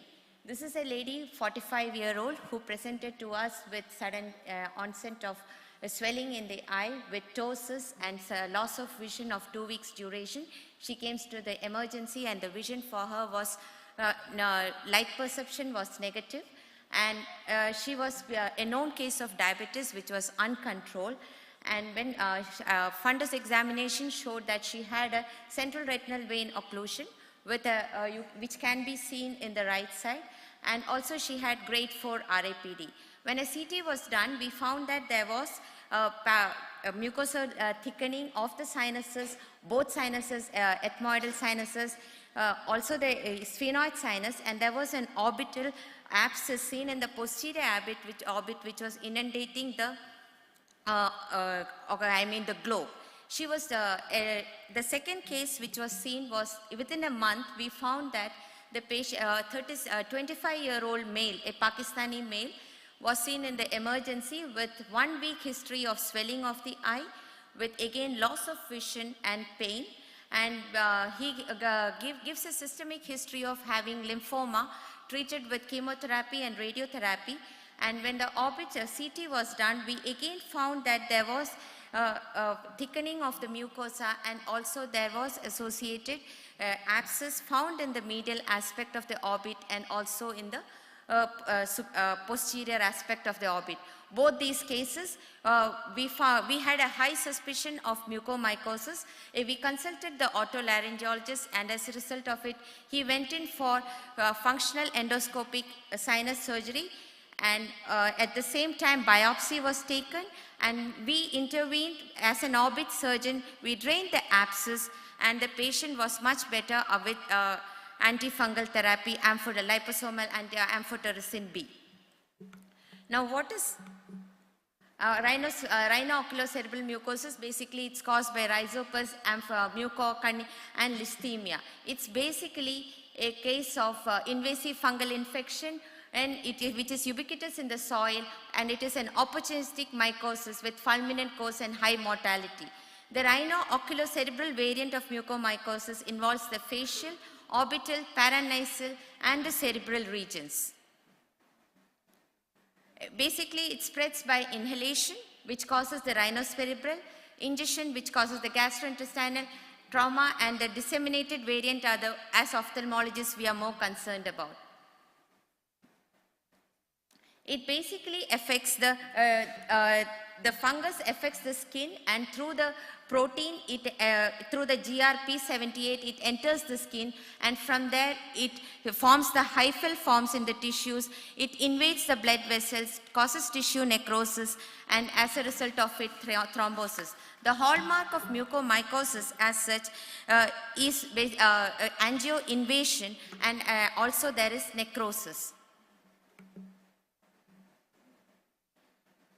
How does the orbit get infected? The orbit gets infected when there is spread from the maxillary roof, and through also the floor of the frontal sinus gets affected, or when there is an erosion of the ethmoidal sinus floor, ethmoidal sinus wall or the lamina papracia. There can be also involvement of the orbital apex, which can, as a result of it, cause cavernous sinus thrombosis.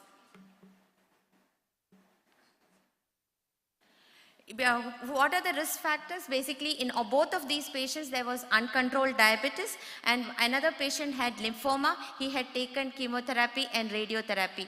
Both of these have been considered as the risk factors, and when the patient has been receiving intravenous steroids or tumor necrosis factor in cases of rheumatoid arthritis, or when the patient has had any hematological cancer. In recent times, we have seen that in cases of COVID, where there is outbreaks of natural disaster, the mucormycosis has been found to be common. COVID-associated risk factors, where there has been a cytokine storm, when there is an islet damage, wherein there is an ACE2 inhibitor is deposited in the islets, and as a result of it, there is an insulin resistance diabetes, and there is hyperglycemia, there is an elevated ferritin and endotheliitis. All these cases together cause and susceptible for the patient to have mucormycosis. There has been a rise in case, so hence we have been getting 2 or 3 cases in Dubai hospital.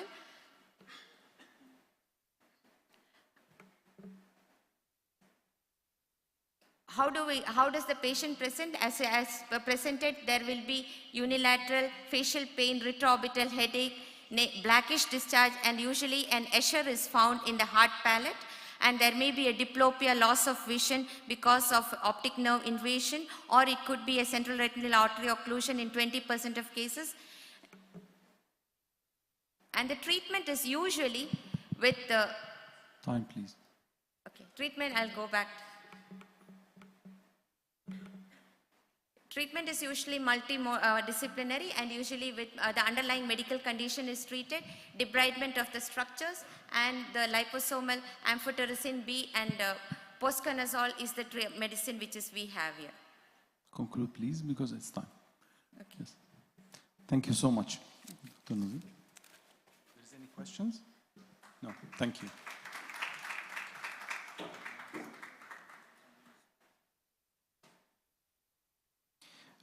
Next presentation, we invite Dr. Ali Abdul Ghaffar Musa. He's going to talk about photorefractive keratectomy after penetrating keratoplasty. ختامها مسك. In English they say its ending is musk. Okay. At the beginning I want to tell you all that I have no financial interest, and in fact all the work you are going to see is charity by me, family, and my friends. Okay, so I'm going to speak about refractive keratectomy after penetrating keratoplasty.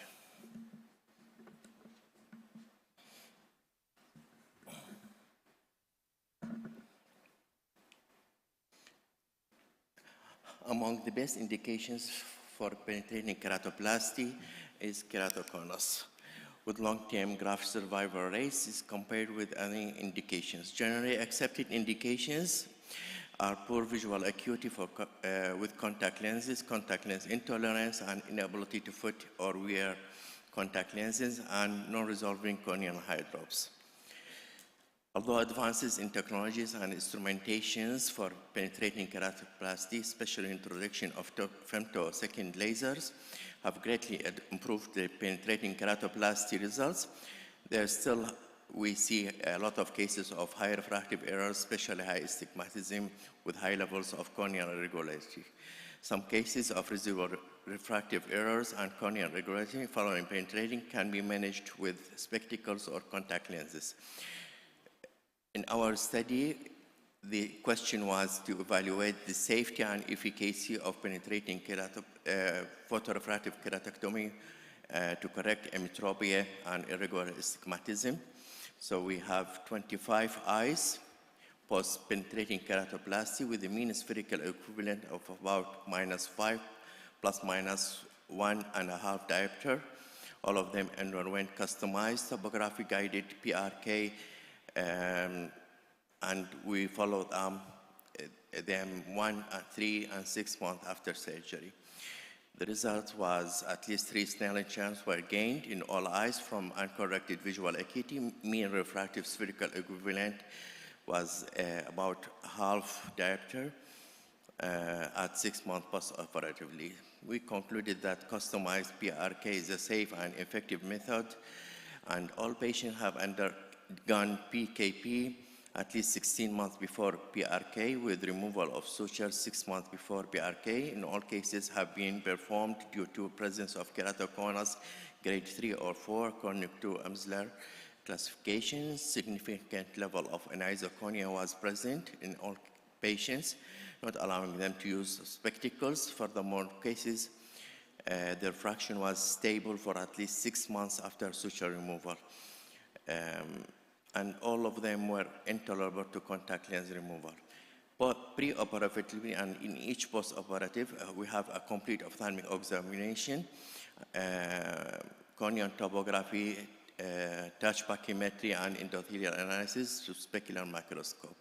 For the treatment, acquisition of 2 similar topography maps was performed with maximum difference of 3 microns between the preceded points, processed points, and in 5 millimeter central zone of the cornea. This process was aimed to ensure the obtainance of reliable corneal surface data. The elevation data obtained, as well as the topo data, was uploaded to the software of our excimer laser. Only corneal topalizer that were used to design laser ablation profile and was planning to achieve the correction of spherocylindrical refraction and minimization of corneal high-order aberrations. The ablation profile obtained was transferred to the laser computer, and to center the treatment, the patient pupil was automatically detected by the excimer laser, and topography with refractive data was utilized. This is the data in table 1, the pre and at the follow-up period. Most of them are statistically significant, as you can see the p-value. And here we can see the difference between pre and post corneal wavefront apeirometry. This is the stability of the refraction in spherical equivalent. So the customized transepithelial photorefractive keratectomy has been shown to be effective in reducing post-keratoplasty emetropia, and no patient lost any Snellen chart, whether for the uncorrected distance or corrected distant visual acuity.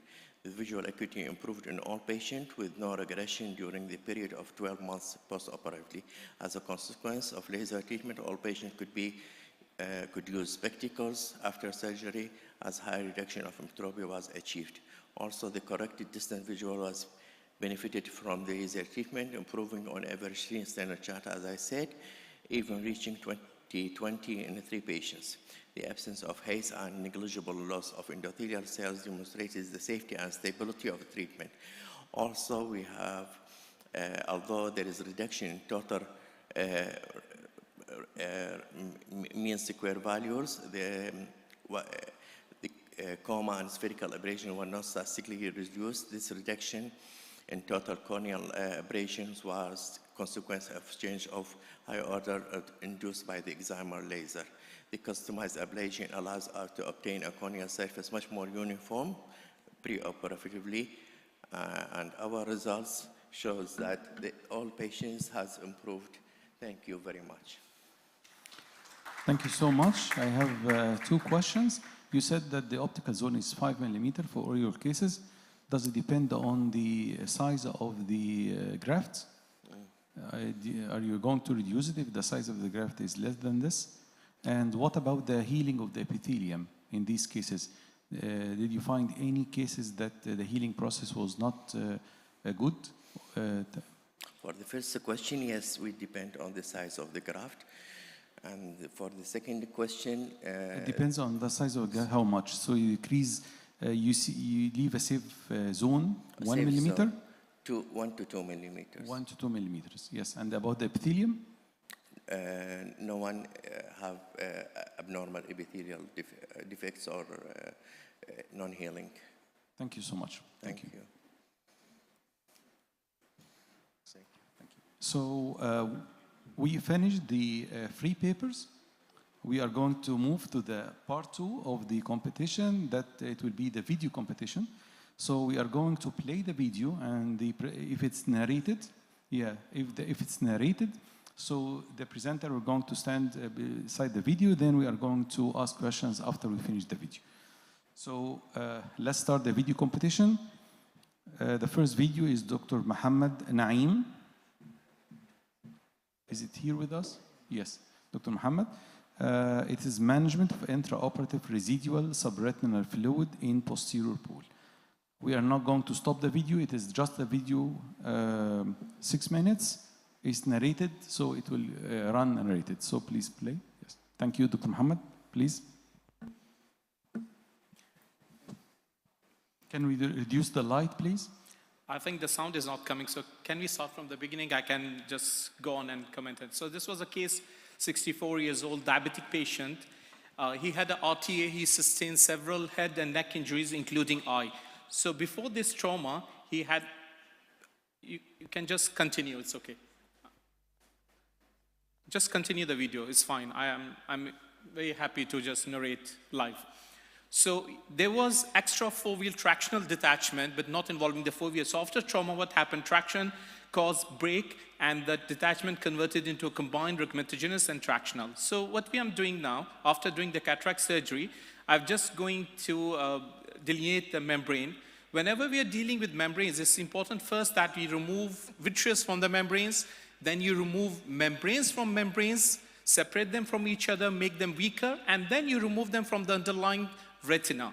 And the most important part, anytime you have a break, you need to make sure that the margins of your break are completely devoid of vitreous and any residual membranes. Because if you do not take care of the membranes around the break, so what you're going to have traction on the membrane, and if you use heavy liquid like PFCL, which I'm using in this surgery, this PFCL has a tendency to go subretinally if your membranes are not flat.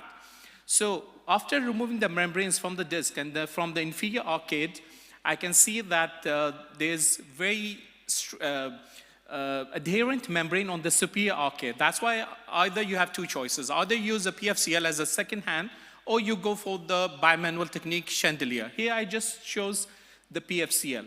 When you're injecting PFCL, few tips is that the force, it has to be away from the macula, because there are some injuries reported that damage to the macula can happen. And second, that try to maintain it as a one bubble. Do not make a fish eggs. So this PFCL will help you in delineating all the residual membrane. This is at accelerated speed. So I usually do not perform surgeries at this speed. This is accelerated just for the sake of buying time. And I use several products, like sometimes you can use PIC to make a membrane delineation, then you can use the forceps, but usually these 23, 25 gauge bevel cutters are so helpful. Now at this stage, when you have all these breaks and the retina actually the macula had a fold, but the moment you put the PFCL, that fold has a tendency to straighten downwards. So now you have done the core vitrectomy, so I go peripheral and I finish my peripheral vitrectomy, which is very important in diabetic patients, because if you leave any vitreous, that will become a scaffold for the development of the anterior PVR, and you do not want that in this patient. And if you look, the retina looks so ischemic, there are all the ghost vessels. Now, at this stage, most of the people might use air fluid exchange. Here, I have taken a different route. You'll see that I'm doing the endolaser of my posterior pole breaks instead of doing air fluid and air PFCL exchange. The reason is that because this patient had multiple injuries, he's not able to face down. So I'm not planning to keep gas for him, and I'm not asking him to do any posture. So I need those breaks to be quite flattened, and the only way to make sure that the breaks are flattened if I can do them under PFCL. The other thing that I use a little bit differently, after doing the cataract surgery, I do not implant the IOL in the beginning. First reason for that, that it might interfere with your visuality of the interior part of the vitreous, and you need to make sure that your capsulorhexis is at the right size so it can capture the optic. And second, whenever you do IOL, you inject BSS on the wounds, and it causes a little bit edema. So it might interfere with the completion of the retina surgery. So I leave that IOL part till the end. Now, you see I have a donut of the fluid in the anteriorly. I do not want to drain that fluid posteriorly. So I made a retinotomy temporarily, and just under the air fluid exchange, I'm just draining that one. And most of my retina surgeons would agree that drawing an interior break is always easier than the posterior break because of the configuration of the retina. So my posterior breaks are completely flat. They are well lasered. The macular fold has been resolved. And this is very easy to just, after doing the retinotomy and removing all the interior fluid, I'm just going to do endolaser, and followed up by PRP, because this is a quite ischemic retina, so you do not need any post-op inflammation or post-op neovascularization. So you got one retinotomy, you got one iatrogenic break superiorly, and then you got the original culprit. They're all flat, and then you will see the results. So after this one, I just continued, and I did continuation of the PRP. And in the continuation of the PRP, it's very important that you go as anterior as possible, because so many studies you will see that wide field angiography, all these anterior ischemic areas, they are most predominant in producing the ischemic and vasoproliferative factors. So in the post-op day, retina is completely flat under silicone oil, and you'll see the OCT, completely dry macula, no sign of any fold. And after 1 week post-op, this is the good eye, the best corrected visual acuity with some hypermetropic correction. So by employing this technique, I can ensure complete aspiration of the viscous fluid posterior flat retina as quick as first post-op day with no strict posturing required. And you can apply endolaser to the posterior breaks quite sufficiently under PFCL and with minimal chances of retinal slippage or retinal fold. Thank you. Thank you so much, Dr. George. It's your area. Beautiful case. Diabetes surgery is a challenge for everyone, but some questions. Why you need to do a retinectomy? You have already iatrogenic breaks that you can suck the fluid, and the retina is very ischemic. Sometimes if you make retinectomy, they can expand, they can cause bleeding. In my mind, you have a lot, 2 breaks, you don't need that. Well, if you're able to remove all the retinal membranes, then doing a retinotomy and doing proper laser is not that troublesome in my hands. Second, if you see that after the 2 breaks, which are in the posterior pole, I put the PFCL. So at that time, I had 2 options. Either I do air fluid exchange and air PFCL exchange, and I drain through those breaks, but I already applied endolaser to those breaks, and those breaks are quite dry, and the macula is extremely dry. And there was a cuff of fluid in the interiorly, so that became like a donut-shaped fluid. I need to drain that. I cannot leave that fluid, because already in the chronic detachments and in patients who are uncontrolled diabetes, the RP pump is very poor. So I would not depend on that. Plus, patient has multiple systemic problems and injuries to the neck and brain, so I cannot ask him to posture. So I need to make a small retinotomy periphery, which will be quite easy to handle intraoperatively, and I drained all fluid interiorly, and then I applied laser to that. So this, usually I do not apply with this technique, but I wanted to present this technique in certain scenario where you are forced to do something out of the box to ensure that the patient on the first post-op day is completely dry and the macula is fine. Thank you so much. The next video presented by Dr. Maria Samango. She's going to talk about phaco-Alius surgical technique and results. Please, Maria. Good morning, everyone, and thank you to the organizers.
in seconds because. Yeah, for sure.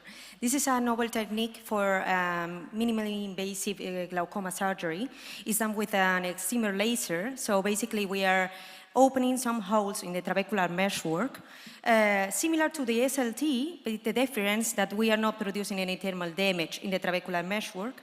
It has been shown that these holes keep open for a long time. The longest time that we have in all the studies is 8 years, and they keep open for this time.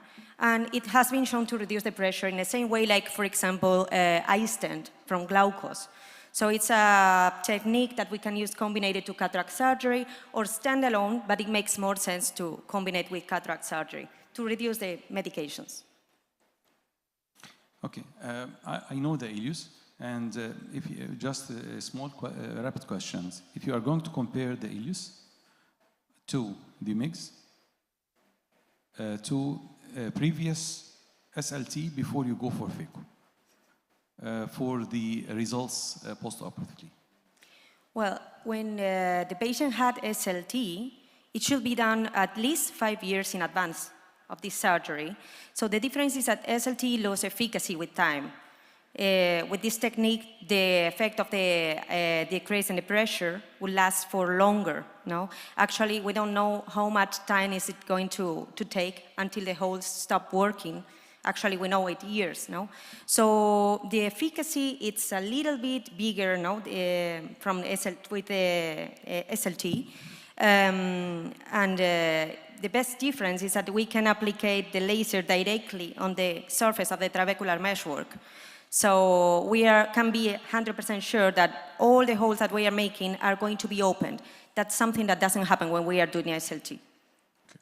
Excuse me, is there any specificity regarding the viscoelastic used or the washing after the viscoelastic use to not block the holes you make? So basically, we use this technique in open-angle glaucoma. That will be the main indication. We can use it for ocular hypertension too, mostly for early or moderate glaucomas. In pseudoexfoliatic glaucoma, the results are not so good. That's what has been shown in previous studies. And mostly, the only requirement that we have is we have to have an open-angle grade 3 or 4.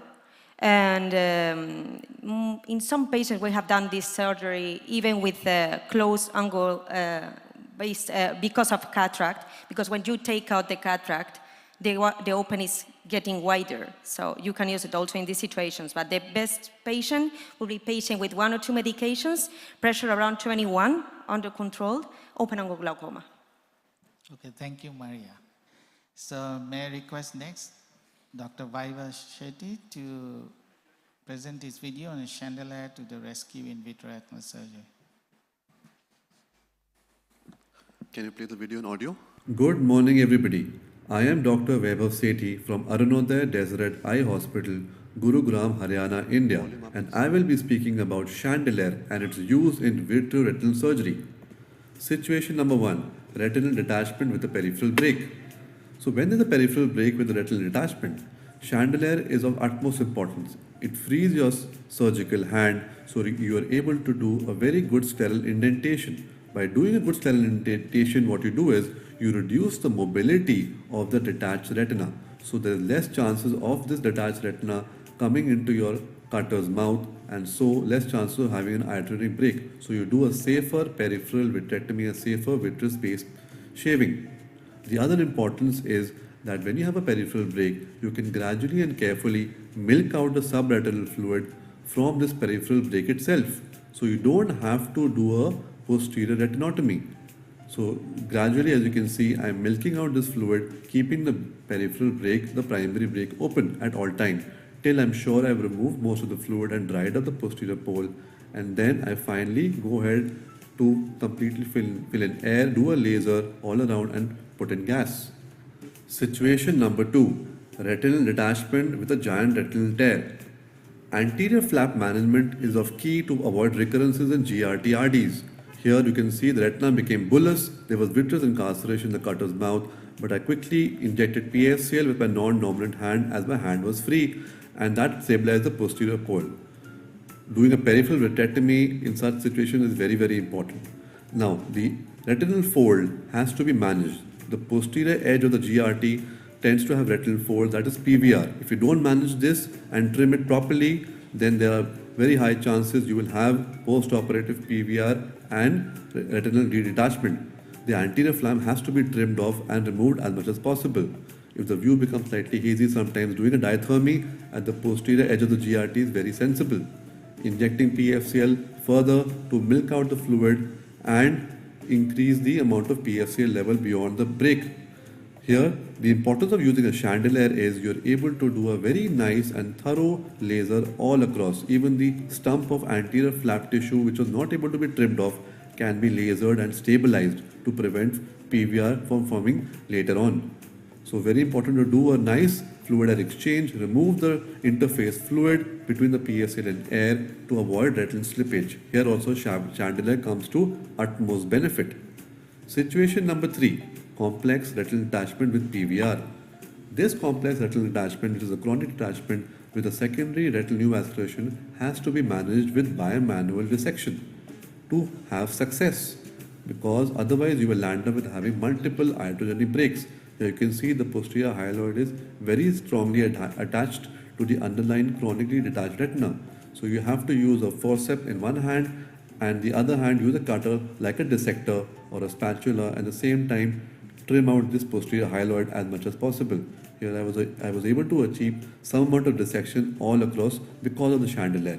So I was able to remove the posterior hyaloid, and that helped me to somewhat achieve success in such a case. Situation number 4, diabetic tractional retinal detachment with an adherent broad fibrovascular proliferation.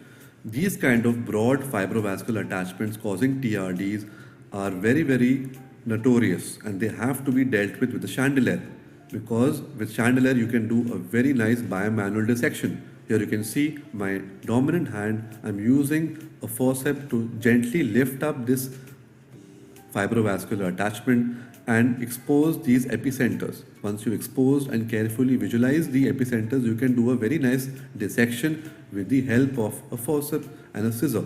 The scissors are used to bluntly dissect out and delaminate, and sharply used to cut off these epicenters and do segmentation. All the time the focus should be on the interface between the retina and the membrane, making sure you don't create any or very, very few iatrogenic breaks, because if you do create breaks, that complicates the situation further. So it's very, very important to do a very, very clear dissection, and you have achieved hemostasis in such a situation only because you're using a chandelier which has helped you to do a dissection in a proper cleavage plane. Situation number 5, an impacted intraocular foreign body. Such kind of impacted intraocular foreign body, which is metallic in nature, needs to be dealt with the chandelier, because this kind of impacted foreign body requires a very careful dissection all around. So here you can see it's very strongly attached to the underlying retina. So I'm indenting with the help of my non-dominant hand, and with the dominant hand, with the cutter, I'm removing the vitreous and mobilizing this foreign body. You can see I'm gradually teasing off this foreign body from its impact to avoid any iatrogenic trauma, and after it has landed on the posterior pole, I use my magnet to lift it up, and through the traumatic cataract posterior capsular opening that I've created, I remove the foreign body and the infection focus carefully. After that, I make sure I do a thorough laser around the impact site, and this helps me to succeed in such scenarios. So as we have seen, advantages of chandelier are many.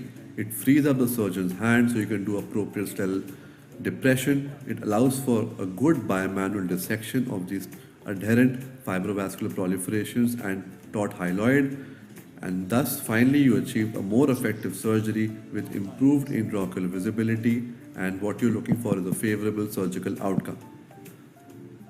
Thank you very much. Thank you so much, Dr. George.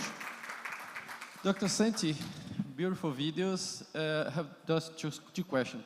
What kind of chandelier you used to use, 1 or 2 torpedoes? And the last thing is, it's very popular to use chandelier everywhere we use. What do you think that you add information with this video? Thank you, Dr. George, for the questions. First of all, I use a twin chandelier by Dork. So that gives you an advantage. You can separate the distance. You can play with the distance so that you have a broad illumination all across when you're doing the surgery. So that is one advantage. And I think chandelier, in some scenarios, some of them which I showed, really helps you, because when you're doing a good indentation, you know, the assistant doing an indentation for you is something different. He does not know the amount of pressure to put. You might actually touch the retina. So a good peripheral vitrectomy to reduce the retinal mobility of detached retina when you're doing a peripheral vitrectomy and shaving sometimes is very, very good to help, improve your surgical outcomes with the help of a chandelier. The only disadvantage would be in under air, chandelier gives you an extra reflex. So you can switch it off that time and continue the surgery routinely. Thank you. Thank you so much. Because of the next session, we have just two videos still. So we are going to have John Sarkar. He's going to talk about trap the phaco with the ZAC in ICE out of the box.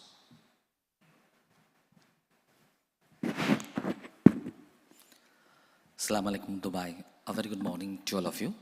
I'll be presenting trap phaco in this eyes out of the box, my reply. This is an edited video, it's a 6-minute video, but the journey is more than 60 minutes. Please enjoy the video. Trapped phaco with DSEC in ice, out of the box, my reply. Learning is always an evolutionary process, and we learn from our mistakes. Phaco in ice is always a challenging scenario, as ACD is irregular. This video demonstrates how to overcome a trapped situation in phaco plus DSEC in ice syndrome. I made 2 side ports at 7 o'clock and 11 o'clock position. Anterior lens capsule stained with trypan blue. A continuous curvilinear capsulo rhexis done.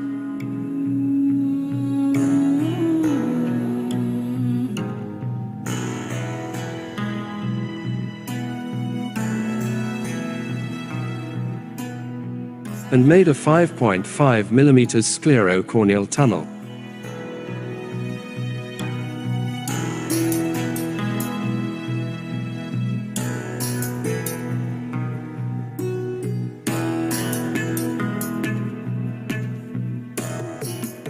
And did gentle hydro.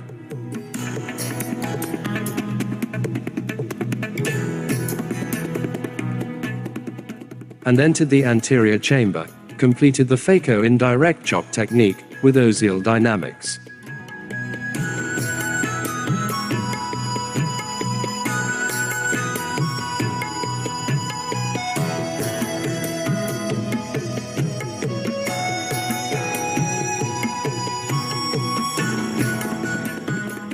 A hydrophilic IOL haptic was taking more time to complete.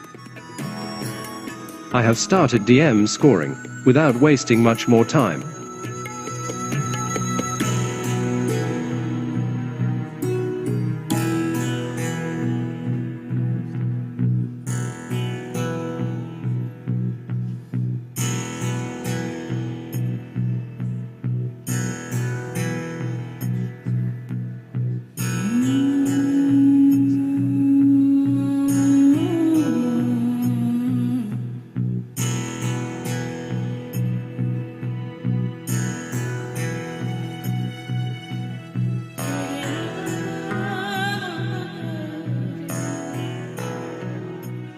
An inferior PI done and 4 venting incisions were made. Up to this, it was really easy, and I thought I have done a great job, but the real game was just starting then. As horizontal corneal diameter was 10.2 millimeters, I have planned to take 8 millimeters and inserted the graft in AC in taco fashion, 60 to 40, but since it was an ultra-thin graft, while inserting it slipped to 40 to 60 and the game began. I tried unfolding the graft by hydro injection in between, but failed.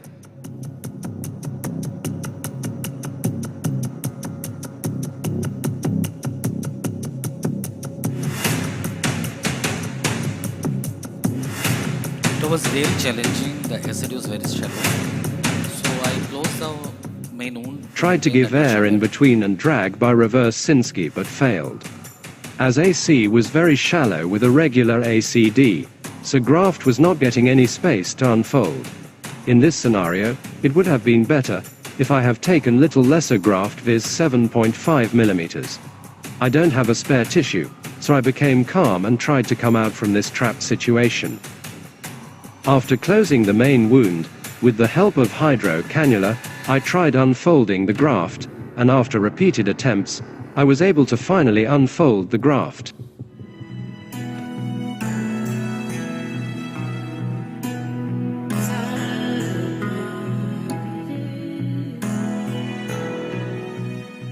Now air was injected, and AC was formed completely with air. Wound closed and side ports also closed. So my first post-op was uneventful, BC 3/60. After 6 months, post-op was 6/36. And next 6 months it was 6/12 partially. I need to clear more than quite well. To maintain the same vision over 6 months, more than 1 year follow-up. So my technique messages. So in this scenario, sometimes we have to change the size of the graft in such a technique and unfolding of the basic graft according to the order we finding. In this scenario, if I would have taken this smaller graft, lesser graft, I would have done the surgery smoothly in spite of lesion as so you should be follow the order finding. You should not avoid the grammar of surgery. This is the surgical pull or wow factor in this presentation. Thank you very much for your patience here. Thank you, Dr. Thank you so much, Vanessa. We are going to move to the next video because of the sake of the time. Thank you so much. Thank you very much. Dr. Issam Sabah is going to talk about endothermal cautery knee touches in pupilloplasty with secondary IOL implantation. Good morning, dear professors and colleagues. I'm Dr. Issam Sabah from Iraq. I'm going to talk about endothermal cautery knee touches in pupilloplasty. It would be presented in a few cases. The first case is showing a female 40 years old with the exotropia and poor vision due to trauma. 2 surgeries for sequent were done, but unfortunately sequent returned. So her sequent surgeon referred her for possible improvement of her vision, removal of adhesion between the iris and the scars, then between the remnants of the capsular bag due to absorbed cataract and the iris. Then anterior vitrectomy is done to clear the area from vitreous and to remove the remnant of the capsular bag and to have a clear visual axis. Once this is done and the area is clear, 3-piece IOL is implanted using Yamani intrascleral haptic fixation. I use Brian Kim modification of direct docking the leading haptic into the needle, then gently introducing the IOL behind the iris. Once this is the leading haptic is in position, the trailing haptic is docked. It's slightly more difficult due to the presence of the scar and due to the smaller pupil, but fortunately it is done successfully and flanges are made and the IOL is done. Now shifting to the pupil, you see the pupil is eccentric and there is a scar to take in consideration. So using indoor cautery device, which is used by VR surgeon, to cauterize the pupillary edges to shift it and drag it to a more central position and make it more round before closing the defect. Because if you close the defect immediately, as we see before dealing with it, you will end up with a small pupil eccentric. So with indoor cautery touches, knee touches, and with patience, you take the pupil to the desired position. In this case, I do not want it to be central because of the presence of the scar. I want it just nasal to the scar to have a nearly centered and a clear visual axis, closing the defect with a pony suture later on and ending up with a vision with -2 sphere, -2 cylinder of 6/12. This is day 1 post-surgery. The second case is also a trauma, more than 10 years, corneal scar, iris tissue loss, iris adhesions, cataract is removed, anterior and posterior capsular axis is done, and a 3-piece IOL is implanted into the bag between the 2 axes after doing anterior vitrectomy, of course, releasing the adhesions, then suturing the iris defects to have a central pupil. But after closing the defect, we have a central pupil, but its shape is irregular and relatively small. So I use endocautery in this situation to make it a little bit larger, make it a little bit more round, and decreasing the airdrop sign. As you see, when in the area sutures, you have a tinted airdrop sign near it. So by using endocautery at this area, you will make it more round and a less teardrop appearance, and ending up with a central round of good size pupil. This is also day 1 post-surgery, and best corrected is 6-9 partial. Third case is a victim of trauma intraocular foramen, where deep vitrectomy is done and FA kick 3 pieces implanted, but there is superior iris tissue loss and the pupil is eccentric. If I close the defect with sutures, I will end up with a small, very small eccentric pupil. So I used endocautery touches to bring the iris, to bring the pupil back to center before suturing the defect. So in this, you should take your time. You should use the touches accurately to bring it regularly round at the center. So it's distributed equally to make it a central one. Once this is satisfying for me, of course taking my time, and see how the iris tissue respond without causing any damage to the sphincter. Here we spare the sphincter. Previously, they were cutting the sphincters with scissors or with vitrectomy cutters, but nowadays we use endocautery to spare the iris tissue with no significant ugly appearance of the iris tissue. And still the pupil is reacting in an area where the sphincter is spared. Once this is relatively center, now I shift to correcting the superior iris defect, of course using 10-0 nylon suture, using a cannula to dock it out to avoid entrapping the corneal tissue. I use single pass for pupilloplasty. The defect is closed with the first one, and the second one, it's less than 6 minutes actually. It's a video of less than 6 minutes.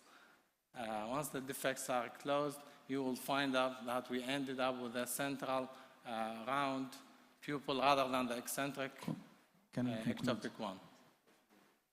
And lastly, we have another 2 pictures. For the sake of time, it's only pictures. Now this one only regularizing the pupil with endocautery, and the last one is ectopial. It's at pupilly. The pupil is brought back to center, and finally ending up with a thank you image from the lovely city of Baghdad. Thank you. Thank you so much for the lovely videos. Thank you so much. So in sake of time, we are going to move to the next session. Can we ask Dr. Yahya Salah? He's the moderator of the next session. It will be the 5 deadly sin. We are just have some announcement that the best video and the best paper will going to be announced at the opening ceremony afternoon. So everyone wait for his name. Maybe he's be the winner. And the second announced that the session of the pediatrics, it will be moved from Hall C to Hall D. And Friday prayer today, it will be at 1 p.m. on the upper level in the same hotel. So these are the announcements. Please, Dr. Yahya.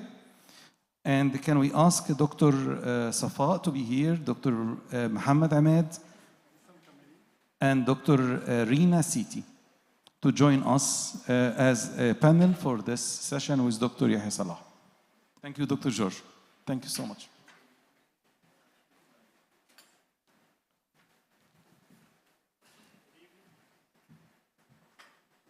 Good evening. We have a very interesting session with great speakers that we hope we all benefit from their sins.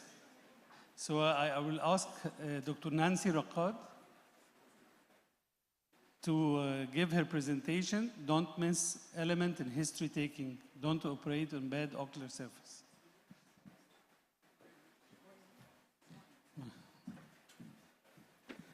Good morning, everyone. Thank you, MEOM, for inviting me. You have 10 minutes. Huh? Yeah, and I'm very happy to be among you. This session is about the deadly sins, so I'm going to talk about the first sin that you don't want to miss. So let me give you a scenario.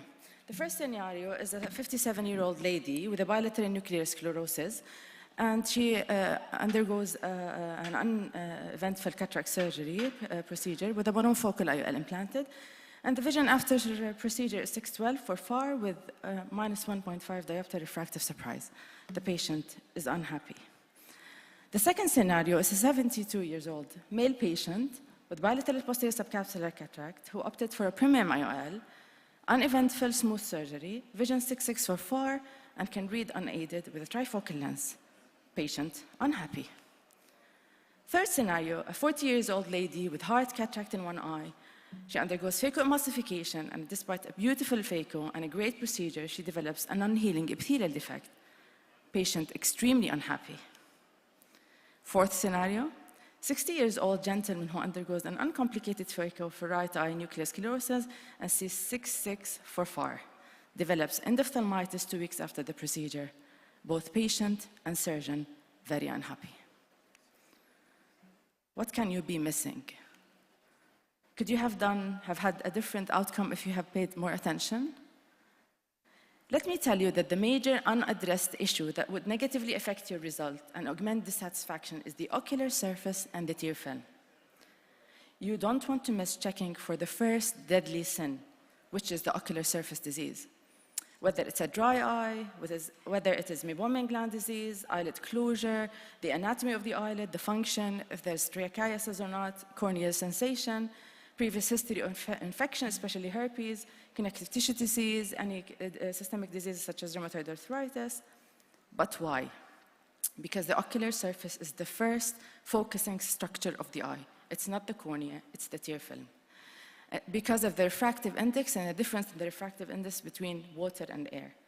And it is also a defense mechanism against infection and inflammation. It's important for preoperative testing as well, because irregular surface leads to irregular readings, especially if you want the keratometry readings and astigmatism, and also leads abnormal barometry. So what are the effects of ocular surface disease on cataract outcome? As we said, error in biometric measurements, because you could have a refractive surprise in up to 2 diopters if there's a severe ocular surface disease. A dry eye affects contrast sensitivity, increased incidence of halos and glare using trifocal lenses because of the high order aberration, limits the success with the premium lenses if you could not detect that there's a problem with the ocular surface, affects wound healing, of course, persistent epithelial defects, especially if there is corneal hyposthesia, increases susceptibility to inflammation and infection. So, can you do things differently? Of course. You can get a little bit through ocular surface disease through history, and this is basic stuff. Slit lamp examination, you can just go with basic things if you see something on the slit lamp. Otherwise, you can go with a detailed dry eye workup, and never forget asking about systemic disease, especially arthritis, Sjogren's syndrome, any allergies, and especially drugs, because drugs also and medications can affect wettability of the surface and affect how good is the ocular surface. And nevertheless, to say that ocular surface disease patients can develop limited ability to perform daily activities, reduced vitality, poor general health, that affects patients' quality of life and aspect of disease, and ability to perform structures. So how would you solve it out? It's not that easy. You need to compensate, to control, and to augment. You compensate with assessment thoroughly. It's very important to give preservative tear substitutes, preservative-free, and tailor the products according to your patient. Control the inflammation and the infection, quench any systemic disease that is going on. Steroids are a game changer in patients with ocular surface disease because it's part of the pathophysiology. You could use immune mediators like rheostasis, cyclosporin. Doxycycline is also a cornerstone in the treatment of meibomian gland disease-related dryness, and withdraw any causative agents because polymicrobial therapy, polytherapy is not advised. Augmentation, you can augment with nutritional supplementation and modification, and you can use omega-3 and 9, vitamin D, fluid intake, tea tree oil, castor oil, and also a light IRPL treatment in cases of severe dryness. Okay, the important question, how long should we wait before we operate on a surface that has ocular surface disease? And this actually depends on the stage where the patient is. So we all know that we don't like as surgeon to deal with ocular surface disease and dryness. And in our part of the world, most of the patients, they have some kind of ocular surface disease and dryness, but we can just try to optimize the surface as much as we can before going into surgery.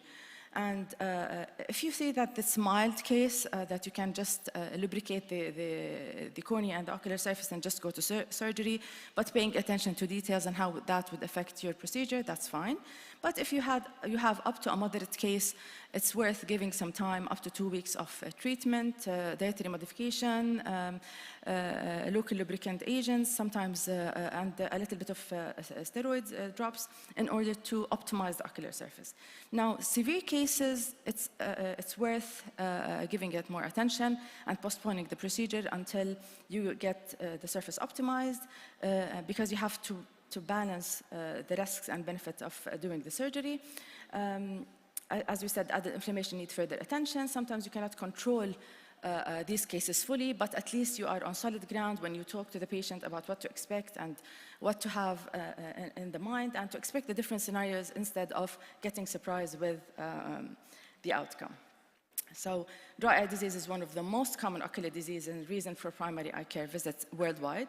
It interferes with reading and driving ability and associated with increased anxiety, stress, and depression. And this puts patients also under the risk of consuming antidepressive medication that also augments dry eye problem. It should be considered an important public health problem, not only affecting our surgical practice, and they should be assessed comprehensively and treated as a whole, not merely eyes that are not wet enough. So my take-home message is pay attention to preoperative details. Good history taking can give you a clue.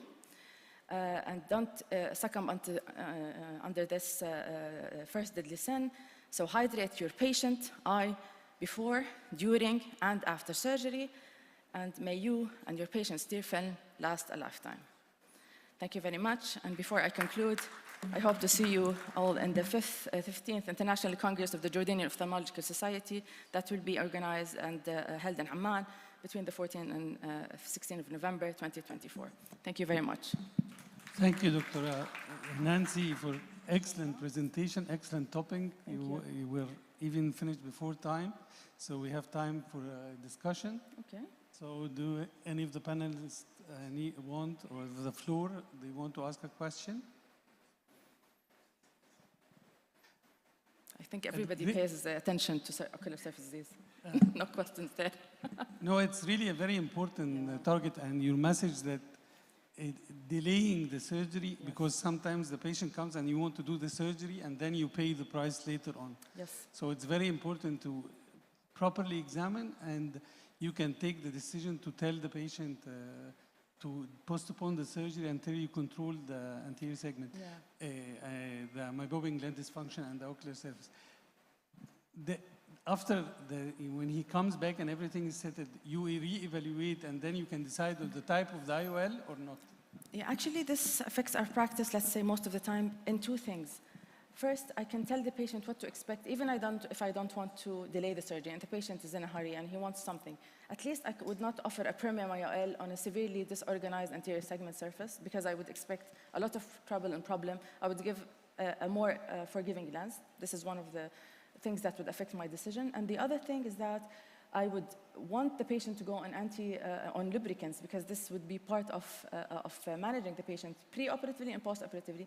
And at least I would have myself and the patient covered when I say that expect 1, 2, 3, there would be some scatter, there would be some nauseans, and we need to go on anti-lubricants, and the fullest or optimum result would be after some while, because you have 1, 2, 3. Because after you do the surgery and you haven't expected this before and didn't have this chair time with the patient, you'll be blamed. And he would say, or she would say, why didn't you tell me this before I do the surgery, doctor? And then this is important. Does it differ if the patient have meibomian gland dysfunction or anterior blepharitis with scales and? Of course. So this is a hazard rather than a satisfaction, because a meibomian gland disease and a blepharitis is a risk of infection and inflammation, and this should be treated, and it's a risk and contraindication to operate on the spot, because then you would have to go into a problem with endophthalmitis, and so you have to treat it properly with lid hygiene, antibiotics sometimes, doxycycline, and some antibiotic drops maybe for a couple of days before you go. So if a patient have an ocular surface disease severe, like Sjogren syndrome, and you have obliteration of the fornices, flat caruncle, severe, and you have to operate. He has dense cataract. Do you have any tips that you should take care doing the surgery or not? Yes, actually, this is an important question, and thank you. So patients with severe ocular surface disease due to systemic disease that affects the regularity of the ocular surface, I usually bombard these with a little bit of steroids before going into surgery to optimize the ocular surface and expect they would not go into inflammation during and after the procedure, so just to keep everything under control. And I explained this to the patient to just keep inflammation at bay and control the surroundings of the eye. So patients with, let's say, Sjogren syndrome, I just give them a little bit, even of systemic steroid before we go into surgery. Can I add one thing? Yeah. It's don't touch the conjunctiva. Oh, yes. Try to be as gentle. Don't touch the conjunctiva yes. in these cases. Because as Dr. Yahya said,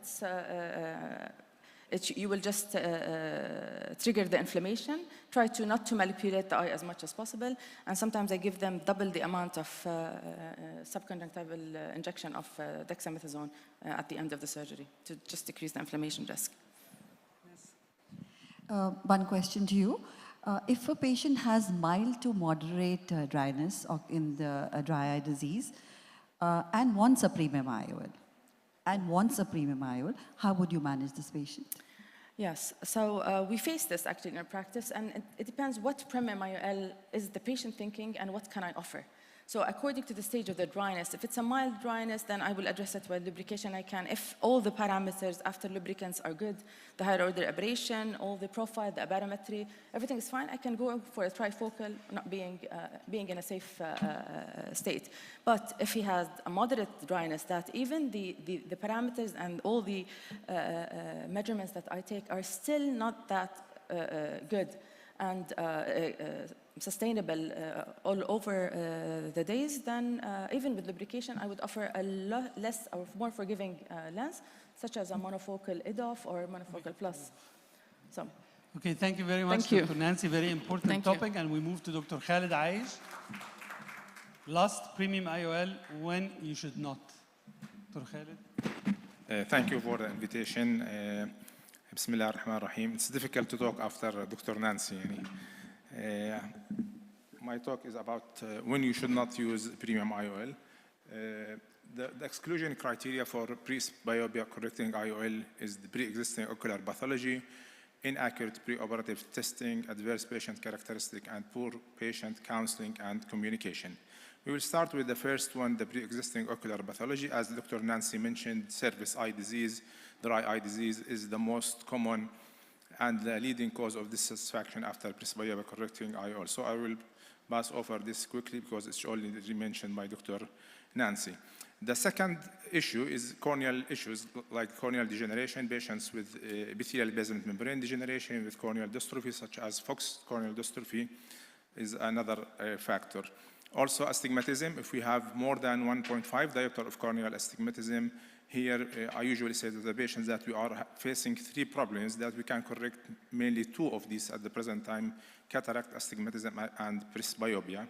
Sometimes toric trifocal IOL can solve the problem, but the problem with the toric trifocal IOL is that sometimes they do not correct more than 3 diopters of astigmatisms, and it's not a good option for patients like demanding patients with mild cataract.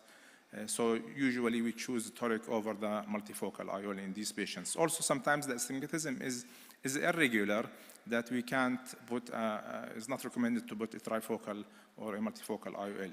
Also, if we have pre-existing ocular surface like ectasia, so it's important to do tomography for these patients and to look for the cornea and to exclude any ectasia, even if it's mild or pellucid marginal degeneration. And also patients with radial keratotomy. These patients are challenging patients because of the irregular astigmatism, because of the challenging biometry in these patients, and because of the higher order aberrations. Angle kappa sometimes surprisingly will be normal in these patients, but all these factors are associated in patients with ectasia. Another issue is the one that we most commonly faced with patients who have prior refractive surgery. In these patients, we usually need to look at two important things. The first one is the ablation, whether this ablation is centered or decentered. If we look at the form map, sometimes it's not very obvious.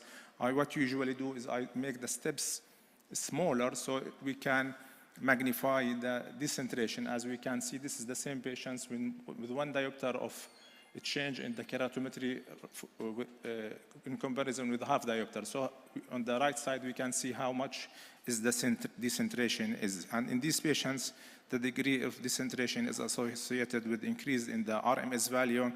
And like this one, we have increased in the coma, in the horizontal coma. And the more the decentration we faced with, the more the higher order aberration and the RMS value will be seen as these two cases.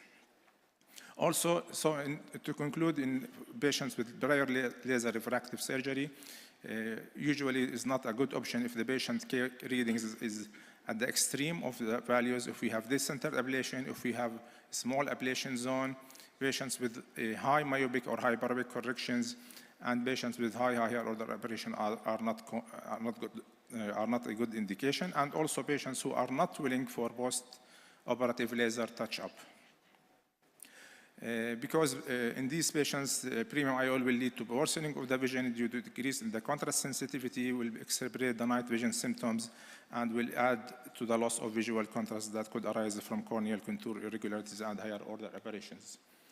The second thing we want to talk is other pathologies, like if we have pupil abnormalities, like small pupil or large pupil, these patients are associated with increased risk of glare, atrophic irises, or correctopia or iris coloboma. These are also things that we need to look at.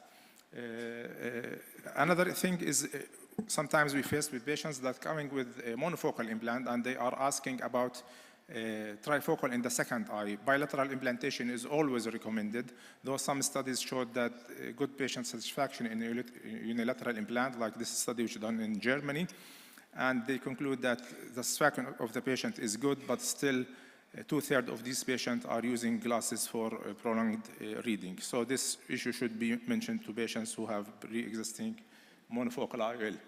Glaucoma patients, multiple factors play a role here. These patients are at risk, usually have exudoexfoliation, which leads to weak zenules, abnormal capsule, and small rigid pupil. And also glaucoma patients usually could have high myopia or short eyes, and this makes the biometry more challenging in such patients. Also, it's important to know that inserting this IOL can affect or lead to reduction of the visual sensitivity and can affect the OCT, and so can affect our follow-up of these patients because of the design of these trifocal IOLs. Also, retinal diseases like age-related macular degeneration, diabetic retinopathy, retinal membranes, or other maculopathies should be excluded before going in these patients. I think it's unwise to put a trifocal in such patients because this will lead to exacerbate his visual disability. It will reduce the contrast sensitivity, and it will lead to more wavy artifacts in the OCT in these patients. The second exclusion criteria is inaccurate preoperative testing. If we don't have access to optical biometry, if we don't have access to the modern and the latest IOL formulas for total keratometry, I think we should exclude the use of trifocal IOL. Also, we need to look at the angle kappa or the Chang-Wong chord angle, and this can be measured either by the IOL master or the holiday report can show us the angle kappa in this report, and we should look at this angle before going to the insert premium IOL. The third exclusion criteria is patients with adverse patient characteristics or poor patient counseling and communications, because these patients can have unrealistic expectations, patients that are refusing to wear reading glasses. Even if we want to premium IOL, usually tell the patient that he might need for small prints reading glasses. Some patients that will not accepting glare or starburst after the surgery, or patients that raises concern with your staff. You need to be very careful with these patients. Occupational requirements such as night drivers are also not good candidates, or patients demanding visual demands like near working distances. And also poor patient counseling leads to poor patient expectation. You should always document in the chart what you need to tell the patients so as not to forget any point, and always warn the patient about the visual disturbances that he might face after the procedure, and warn the patient that another procedure might be necessary, such as laser touch-up. And also, sometimes you need to warn them that an IOL exchange might really be necessary. And don't promise the patient that he will never wear reading glasses again, or even distant glasses. The last thing I need to talk is premium IOL in children. We know childhood cataract not only removes the opacity in the crystalline lens, but also it removes the eye natural immetropisation and producing a presbyopia decades early in these children. For unilateral surgery, multifocal IOL are of limited use in children, but in bilateral surgery, some suggesting using in this IOL. But the problem in children, we need to answer 3 questions. Is multifocal IOL is superior to monofocal? There is eye growth and there is multifocality. The problem that this study found that they concluded that multifocal IOL did not show any significant advantage in visual development in children after congenital cataract in comparison with a monofocal IOL. And in this study, they make like a theoretical patient. If you put a lens at the age of 10 years, like 21.5, at the age of 20, he will be needing a 17.5 diopter. So there will be a 4 diopter change in the IOL power needed in this teen age. And if it's in a younger age, then you expect to find more change in the IOL power. So in these patients, there will be a change in the biometry. And the recommendation usually is to pause in using this IOL in these patients, because also we know that myopia, low myopia in these patients is very well accepted by the children and tolerated by the children. And we know that also a multifocal IOL can be difficult to assess, but due to more frequent spectacle independence induced myopia, there will be low contrast sensitivity, and this could be an amblyogenic factor. And so in children, is multifocal superior? It's not superior. There will be around 4 diopters shift, and multifocality could be amblyogenic. So in conclude, we should avoid multifocal IOL in children. So for a successful multifocal IOL implantation, good patient selection, accurate biometry, good patient counseling, and surgical technique. And also I want to emphasize what Dr. Nancy mentioned, see you in Amman. Hopefully we see you in Amman. And thank you again. And I hope that these young children can thank us one time. Thank you. Thank you, Dr. Khalid.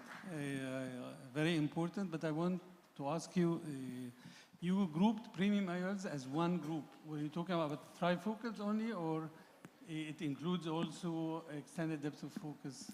No, mainly these limitations are for trifocal IOL.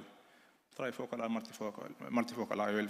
For EDOF lenses, still they, as showed yesterday, they still can induce glare and visual disturbances, but to a lesser degree. But mainly this is for trifocal IOL. EDOF can be more forgiving, I think, and also, lenses. Also, you grouped post-LASIK, which are a lot of patients that we see. That is there is a difference between post-myopic LASIK and post-hyperopic LASIK for the choice of the IOL? Yes, this is important questions. Usually in hyperopic correction, it's not advised because these patients usually have a high spherical aberration, negative spherical aberration, and these patients usually have angle kappa also. We need to look at angle kappa, and these patients usually have high K readings. And usually they end up with the K readings like 49, 48. All these factors add more disturbances to them more than myopic. If you are talking about treating myopia, 1 or 2 diopters of myopia, patient having 1 or 2 diopters, I did many of these patients, and usually they are happy. But regarding that, all the higher order aberrations, the angle kappa are within the normal limits. Yes. I have some questions. Last question. Yes. Okay. A lot of questions. When you look for the post-LASIK refractive surgery, you look for the decentration or you look for the epithelial mapping. Because you know that decentration, after some time, making regularization of the epithelial mapping. So once the epithelial mapping is regularized, so the halos will go, the high order aberration will go to decrease. Yes. This is, you look for this or you don't go for epithelial mapping? Actually, we don't have great access to epithelial mapping at the moment. Okay. But usually, no, I look to the maps that I saw, especially when you have small steps in the K readings. This will show the decentration more. Okay, and last question. If you have a shallow EC less than 2 millimeter, you go for multifocal? And these patients, usually hyperopic patients, and if the investigation is normal, I don't find any, for my knowledge, there is any contraindication to offer. If you have. Okay, thank you, Dr. Thank Khaled. you. Thank you very much. We move now to Dr. Safwan Bayati, who is angry and telling you don't dive in hard cataract without planning. Dr. Safwan. Good morning, everybody. 10 minutes. Assalamu alaikum, I know. 10 minutes. So one comment on when you have AC depth 2, you will have a formula complication. It's from your money. It's from your time. Yeah. So let us divert the challenge to another side, a hard cataract. Usually we are discussing a lot with Dr.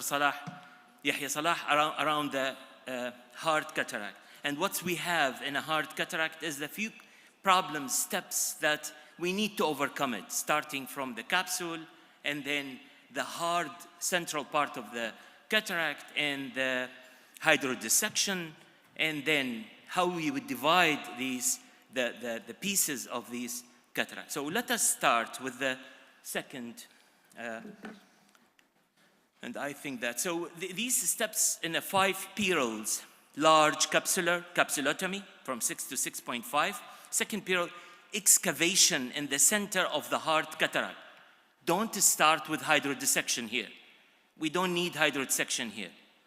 Third period, division of the nucleus through the excavation. And the fourth, hydrodissection through the excavation. It's not to the periphery. Our problem's coming in the hard cataract from the hydrodissection in the periphery because the fluid will be collected. It cannot circulate because of a huge size of the nucleus or adhesion to the posterior capsule and then rupturing. Fifth period, divide each half into 3 pieces through a vertical chop. So let us see this movie.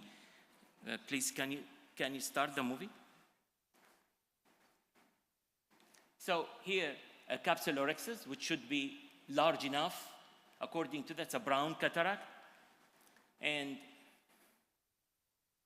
large enough in a way that we, in your experience, as a lot of say that we will not change our way, but in your experience, in a way that you can deliver the pieces.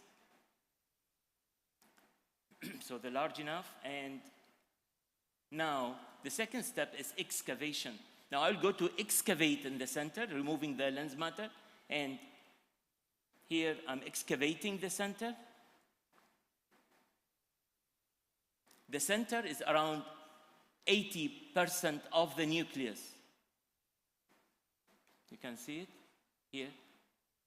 More than 80% of the center of the hard nucleus. And then I divide. Till now I didn't do hydrodissection method. Then I will go to do hydrodissection. This cannula have 2-way, so through the excavation hydrodissection, then rotate.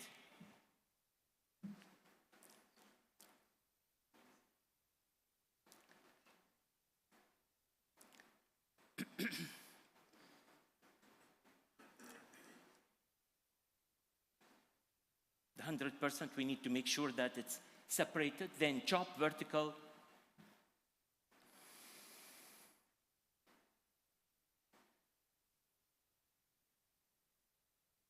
Three pieces of each half.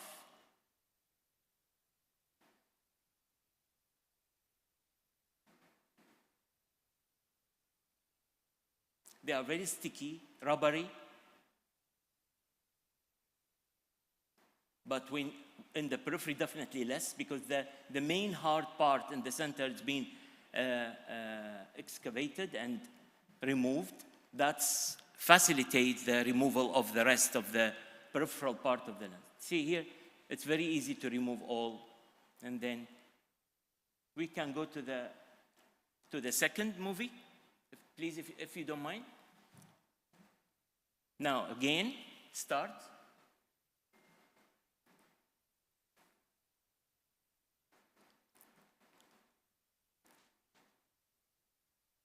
The excavation, for me, I'm seeing the red reflex, then I will leave.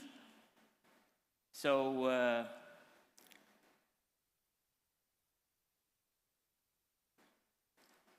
and you can see the depth. Once the red reflex will appear for me, then I will stop. Here, and enough to divide the to half. Then I will go through my cannula and do the hydrodissection from back. So the flow of the fluid will come back to front, not front to back. That's the issue. That makes sure that the fluid will move easily and it will not trap it posteriorly.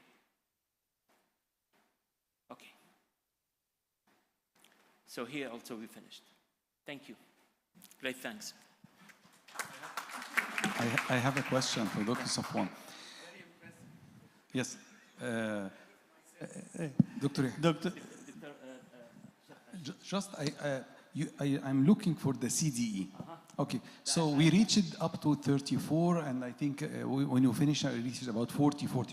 So the importance in hard cataract is the CDE number or the protection of the endothelium.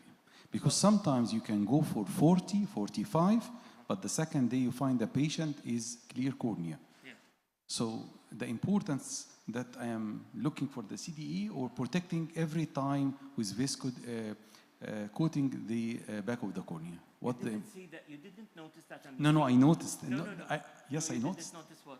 That you're injecting every time viscoelastic. Yes. Yeah, I know. So on my left hand is a viscoelastic. Exactly. So viscoelastic on my left hand, and the phaco probe on the right hand. So viscoelastic continuously. Yes. I'm not stopping the viscoelastic. It's continuously. Here, yeah, exactly, I can reach up to 43, 45 CDE because if the excavation alone, it took a lot of power.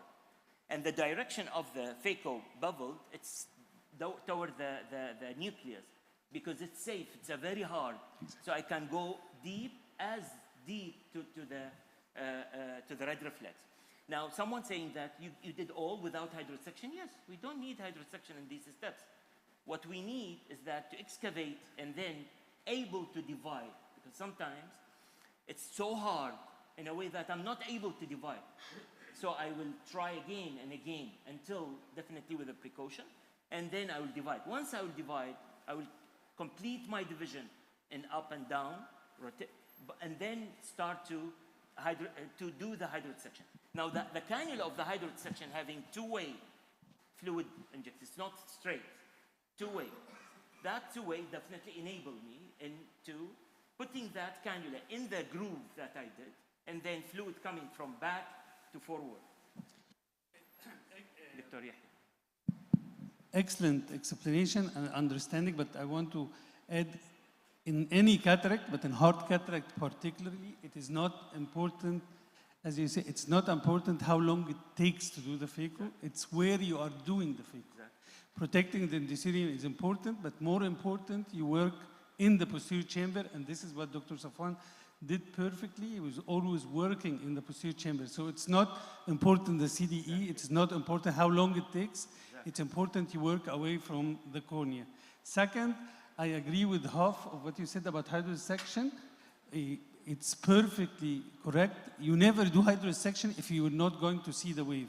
You risk doing capsular block syndrome, and this can get you in trouble. This is one reason. Second reason is actually you want, as you said, that you want the nucleus to be fixed to be able to maneuver within it and to crack it.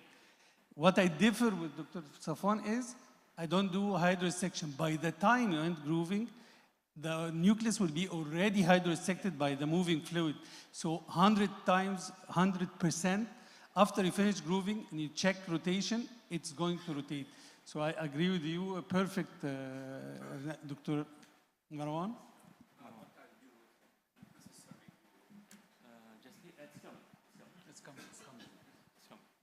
It's better to take it from a beautiful girl than me, of course. Yeah. First of all, I have to say it's an excellent technique, and I normally do it, but I don't do hydrodissection. I rotate right and left the nucleus. Yeah, you can. Instead of hydrodissecting, because I don't know if any calcification in the back or not, but by moving it right and left, I can see the movement of the nucleus. So, but in general, this is the safest technique ever for density. Dr. Marwan, the issue is that sometimes in the periphery, the nucleus, the center of the nucleus is hard, very hard, but the periphery, it's still soft and adherent. So those that they have this hardness of the nucleus, the zonule is very weak, really. So when you manipulate, you will end up with a dialysis. So and for me, safely more go back, and I'm seeing the wave up, and then gently to rotate. Well, this is the issue. Otherwise, when I feel that everything is hard and moving in my site, well, I'll not do it. Yeah, I do agree with you. I have one comment. During injection of multiple in the hard cataract, multiple viscoelastic, sometimes it can block the irrigation and can cause a wound burn. So make sure when you inject your viscoelastic, it will be away from the pores of the irrigation. It's mandatory, because if it's blocked and you go for phaco, won't burn directly. This is very important in hard cataract. I didn't face it, but But sometimes, Dr. Safak, can you, as last comment, can you tell us how to prevent wound burn beside this point in hard cataracts? In your technique? First of all, one of the issues that I'm going through, that my wound will not be tight as the normal wound. That first. So 2.2 is not the goal. Second is that when I start, I'm put viscoelastic inside the wound. And that viscoelastic inside the wound, in the main wound, that also protect. My phaco tip is a balanced phaco tip. And the balanced phaco tip is the movement of it is in the tip. It's not in the angulation. So that also add more protection. And I'm watching the tip, I'm watching my wound carefully, not to aim. And the power that I'm using is very, very low comparing to the hard cataract. Yes. Can I just add one comment? Okay, go ahead. Thank you very much, Dr. Safwan. I just want to emphasize on one thing concerning the cornea. It's not that vital to use a viscoelastic to coat the endothelium if it is a normal cornea. If there are no guttata, if you are sure about the endothelial count and you have had a specular microscopy before and it's a normal cornea, it's not a must to use a coating of the endothelium. You can just go, even if in the hardest cataracts, to be honest. While a nuclear sclerosis of +2 that has a guttata, you should use an OVD to coat the endothelium, which is more important to protect the damage in the cornea. This is one thing. And I just want to add another tip about preventing wound burn is not to make the very tight entry for the probe, make it a little bit wider to avoid... That's what I'm saying, Dr. Nancy. What I'm saying is that when I'm using the viscoelastic continuously, that's from my practice. There is no any study showing that you must not use. No. It's not a must to use. No, I didn't say it's a must to use. I said that to be sure, the endothelium count, especially when you have this brown cataract, I think that we need to use. Of course. One last tip is that when you conclude the procedure, let's say you did not have any viscoelastic or the luxury of it, you can just inject an air bubble at the very end, and this gives some time to the sodium-potassium pump and the endothelium to recover for the next day and not allow aqueous to enter into the cornea. So you will get a crystal clear cornea next day, even in the hardest of cataracts. Okay, we will move. Excellent. We will move to Professor Hatem Ammar, an excellent surgeon as well. We have today all excellent experienced surgeons. Dr. Hatem Ammar will talk also about hard cataract. Doesn't.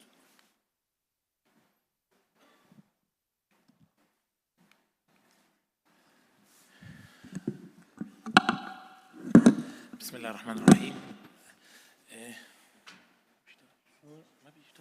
It's a long title. He will talk about you can't fight the enemy if you don't see the enemy. Use devices if bad dilation. السلام عليكم. Thank you for MEOM for this kind invitation. Although I am executive board member, but I have many thanks to Dr. Amri, Dr. Armeya, and Dr. Nazim and Dr. Magdi Musa for well organization of this meeting. يعني إيه أفارس؟ That's when they give me the title. I will, what is this word? It is avarice. It is cupidity. It is جشع بالعربي. جشع. الجشع. تمام? So I explain now. You can't fight the enemy if you don't see the enemy. ما بيشتغلش. Okay. No financial interest, unfortunately.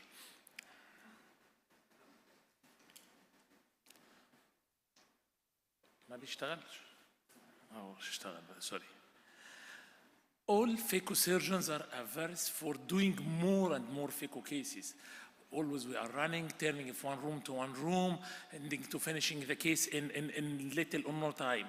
But you can't find the enemy if you don't see the enemy. شوفوا حل بقى يعني. أو ما فيش عندي سلايد ما هو من هنا ما فيش شغال.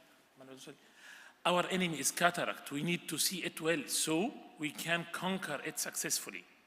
Next. So use device if bad dilation. Next, we move 20 years back.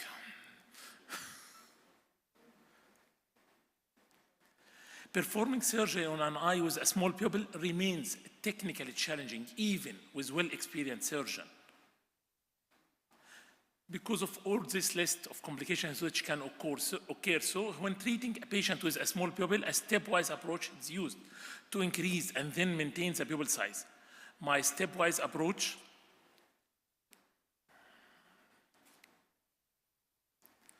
is using OVD, intracameral mydriatics, mechanical stretching of the iris, microsphincterotomy, pupil expander devices. OVD. No, back. Play. Use OVD. I routine do soft shell technique even with soft cataract clear cornea. It's my routine technique. But here you must use the cohesive OVD at the edge of the pupil. So you can push the iris to the periphery so you will have a large sized pupil. Inject cohesive OVD, Helon, at the edge of the iris. As you see, you can push it. You can get a larger size of the pupil with easy tip. Intracameral, OVD, and adrenaline. Sometimes, yes, injection OVD doesn't dilate the pupil, so inject intracameral adrenaline using special type of cannula made for capsular staining by Dr. Yahya Salah. It is invented by Dr. Yahya Salah cannula. Its opening is down. I use it for injection of adrenaline to be directed to the iris away from the cornea. As you see, the pupil will dilate, and you can augment dilation by using OVD. Cohesive OVD at the edge of the iris, so you can finish the surgery with nearly the same size of the pupil as you see after dilation with adrenaline. Microsphincterotomy, it is a simple tool which can be used when there is rigid pupil, not dilate, and difficult to dilate even with adrenal OVD, and you don't have the device, you can do microsphincterotomy with microcapsulexis, microscissor through the paracentesis size. Do as many and the small sphincterotomies, multiple small sphincterotomies, so can't damage and make that shape of the pupil irregular post-operative. About 8 to 12 is sufficient in most cases. So, and then inject OVDs, continue your operation.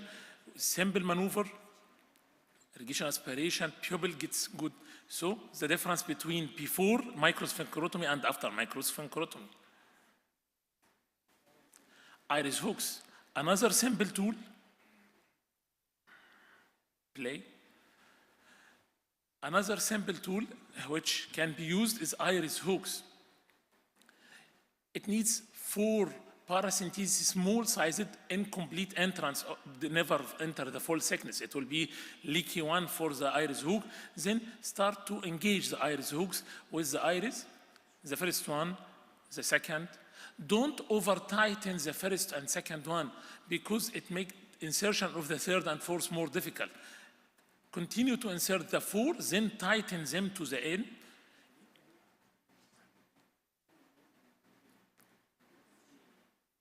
Cheap maneuver, a little bit time consuming, but it is cheap and simple maneuver.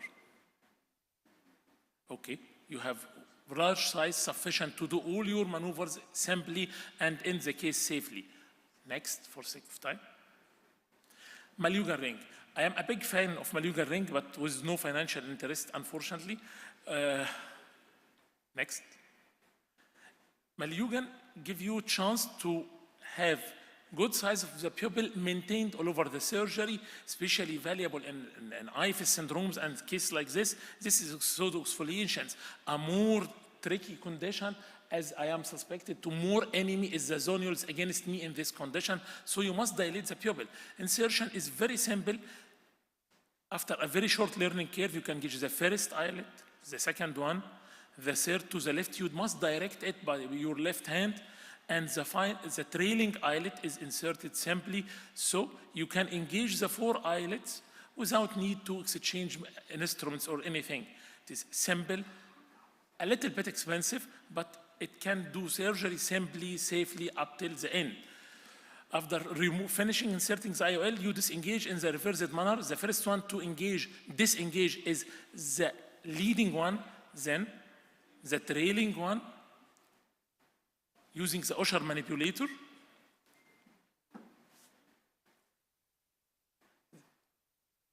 Included by the injector to explant it.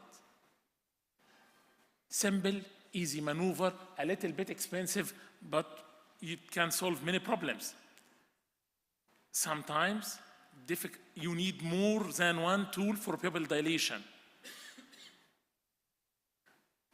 Next. Okay, play. Here a case of uveitis. You must cautious, avoid multiple injury to the iris, dissect the synecdoche. Simple. Try to remove the pupillary membrane which is present. Sometimes it is tough, so you need to remove, can't. Start to insert Maluga ring to dilate the pupil. Here in uveitis, you must insert inside the bag within the capsulorhexis. Anything about of this, it is complicated case in case of uveitis. You can finish your phacoemulsification, clean every fiber of the cortex with simple 6.25 size of the Malugan is sufficient. After removing the Malugan in the same way, disengaging it, you must treat the membrane. You must do membranotomy, some sort of like segmentation, which posterior segment surgeon use it to avoid further phimosis and the closure of the iris with time. So you can do multiple membranotomy.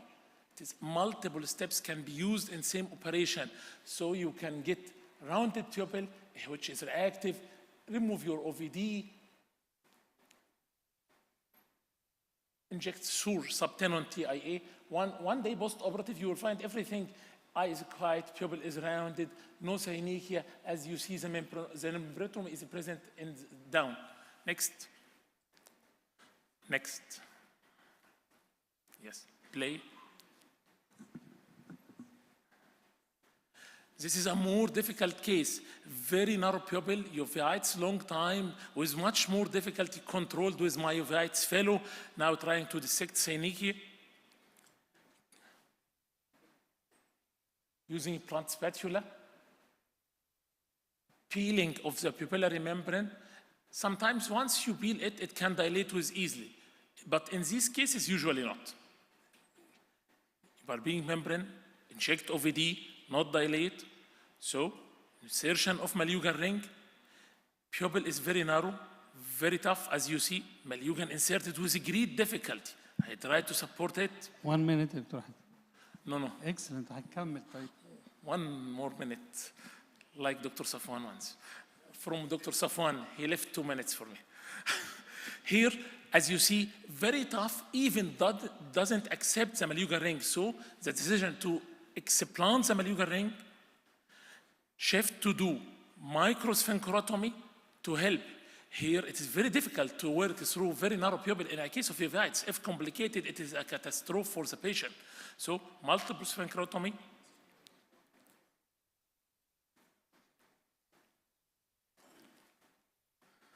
Okay, then I support it with Malyugan after even this multiple sphincterotomy to protect against catching the iris during my surgery. So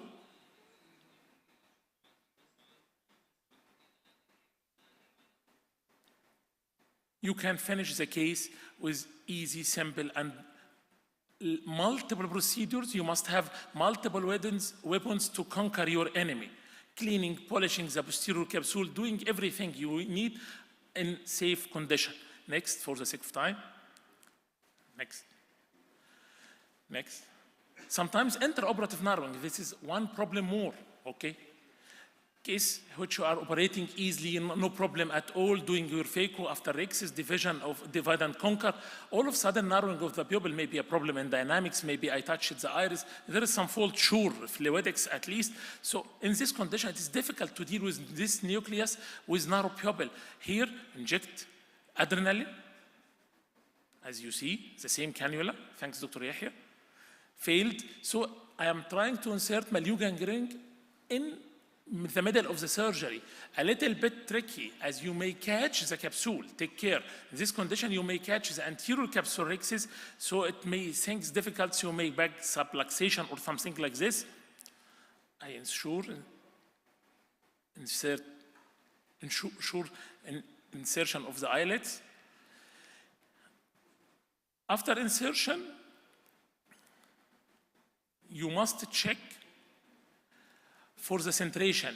Unfortunately, I find it decentered. When moving a spatula above the capsule, it is stopped in this area. There is entrapment of the capsule here. Sometimes you need to disengage it, but in this condition, when I moved from the opposite side, everything is going well and can finish the case. If it traps the capsule, you must disengage and re-engage it in the iris. Next one. Next, I finish. So, narrow pupil is a curable problem, stepwise approach. 2 minutes in pupil management will prevent intra and post-operative disasters. I invite all of you next.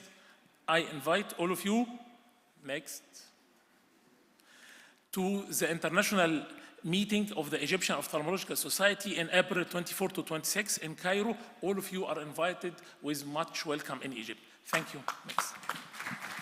Thank you, Dr. Hatem. Dr. Hatem has shown great examples of all the situations that can be met. He's one of the best phacosurgeons in Egypt. So actually, we thank you extremely. You have shown all scenarios. And for the sake of time, because there is a Dr. Katrin Maccabi will be online, so we will have to move. But okay. Thank you very much. Excellent variation of cases. Thank you. They will record it and she will be online.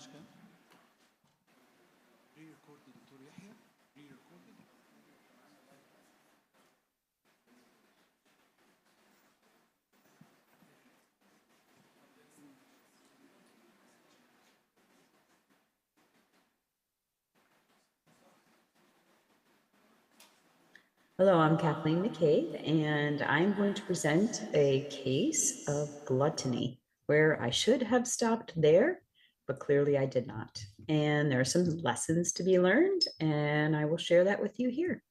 These are my financial disclosures, and none of them are relevant to this case. So here's our patient. He's a 63-year-old male who presented with a subluxed multifocal IOL in his right eye. We made a plan for an IOL exchange to remove his Technis multifocal and replace it with a monofocal lens. He has a history of Parkinson's, hypertension, arthritis. He's on a number of different medications, including tamsulosin, and you will see that evident in his videos. And he also had gutata, dry eye, and some RPE changes, and drusen, consistent with intermediate dry macular degeneration. And so the reason we were going to exchange for sure to a monofocal lens were because of his corneal pathology with the gutata and his macular pathology with his macular degeneration. His refraction is shown here. His vision really wasn't all that bad. And here you can see I'm beginning the case. He has an in the bag, single piece acrylic multifocal, Technis multifocal lens that has decentered significantly. So I've placed 2 trocars, 3.5 millimeters from the limbus, and I've placed an infusion through one of those, and I'm using the other for the vitrectomy to make sure that I've freed up any vitreous from around the IOL and capsule before removing it. And you can see as I bisect the lens and I've elevated it into the interchamber that there already is evidence of floppy iris syndrome. Not too surprising given the fact that this patient is on tamsulosin. And already we're seeing that there's some atrophy and dispersion of iris pigmentation. Now there's some atrophic areas. And I'm able to get the IOL out without too much difficulty, but you can see that the iris temporally has really suffered. And as I go to place the monofocal lens, I see this dark shadow nasally. And so this is the first indication that things are not really going according to plan. And this is a point where I could actually stop and think about it and say, hey, you know, what's the best course of action here? However, at this point, although I do notice that the patient's not complaining of any pain or anything, and it doesn't look like it's expanding rapidly, at least, I decide to fill the interchamber with dispersive viscoelastic. So you can see here again that there is a large dark shadow nasally in the red reflex. I am making the decision here to continue with the surgery. My original plan, you can see all of the iris atrophy there temporally. I'm going to place a 3-piece monofocal lens in a fashion where I can fixate it. Now, one of the choices would have been to do a glued haptic IOL fixation. May have allowed me to drain any choroidals that were happening there too. But I decided that I'd try to do something as quickly as possible. And to me, that was to iris fixate the lens. So I'm making sure that the optic stays anterior to the iris while the haptics go posterior. The pupil was already coming down, so that wasn't much of a problem. I'm elevating without trying to impact the endothelial surface of the cornea, and optic capture with a reverse optic capture really in the pupil, the IOL. And now I'm going to use a double needle technique where the first needle is placed so that the second needle can be a more peripheral bite. And I'll externalize that suture, creating a direct knot here through a paracentesis. The same sort of procedure on the other side, the double needle technique, in order to get a nice peripheral bite for the iris fixated lens with a direct suturing through the paracentesis. And I can see that now there's been a little bit of hemorrhage that's broken into the anterior vitreous, and I'm clearing that with a vitrector. And looking at this, it really does scare me a bit that although I'm interested in removing that clot, I certainly don't want to impact retina. Looks like maybe there is a lot more posterior pressure developing here. Another good chance to decide that we've done enough and we should get out of Dodge. But no, continuing on my course, and now I've impacted the iris even more significantly. And with the increase in posterior pressure, there's more iris prolapse. So this is another opportunity to decide that enough is enough for today. I've already impacted the iris again, creating an even larger defect. But no, I decide I want to try to leave this eye looking prettier. So I'm going to persist in trying to close that iris defect with an interrupted 10-0 polypropylene suture.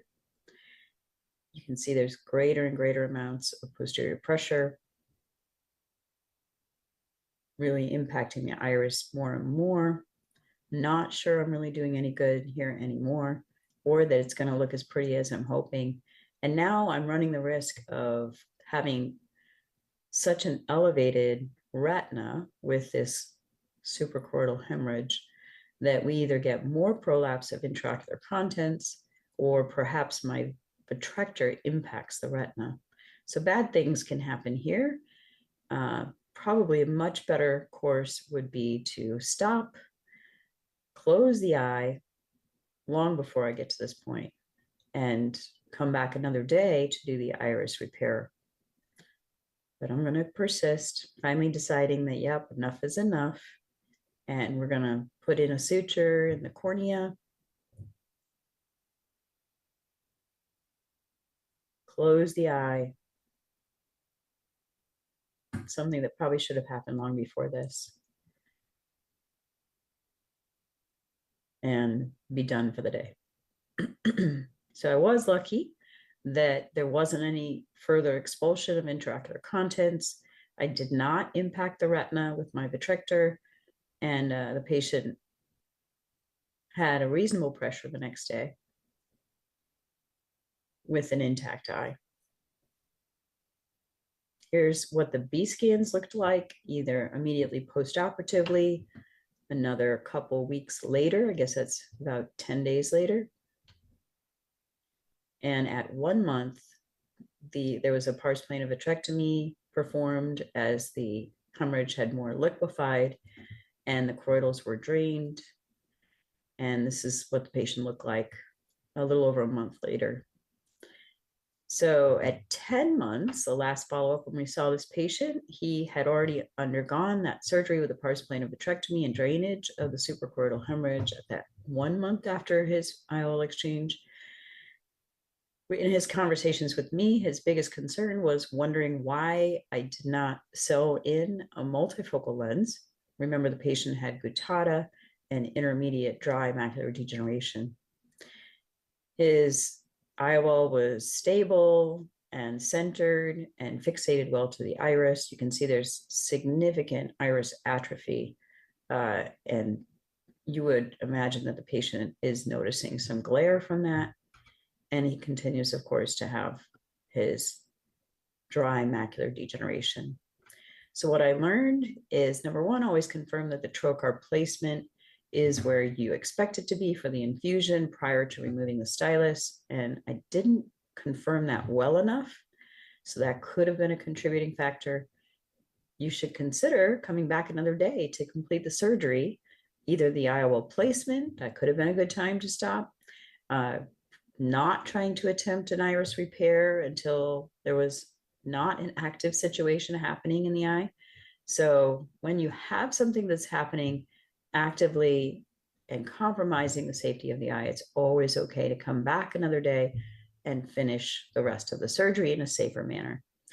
And then you want to keep in mind that when the eye is blocked, the patient may not be experiencing pain with a suprachoroidal hemorrhage, which would be a clue in patients who have normal sensation. Thank you for your attention. Thank you, Catherine. Can you hear me? I'm Dr. Yahya Salah, the moderator.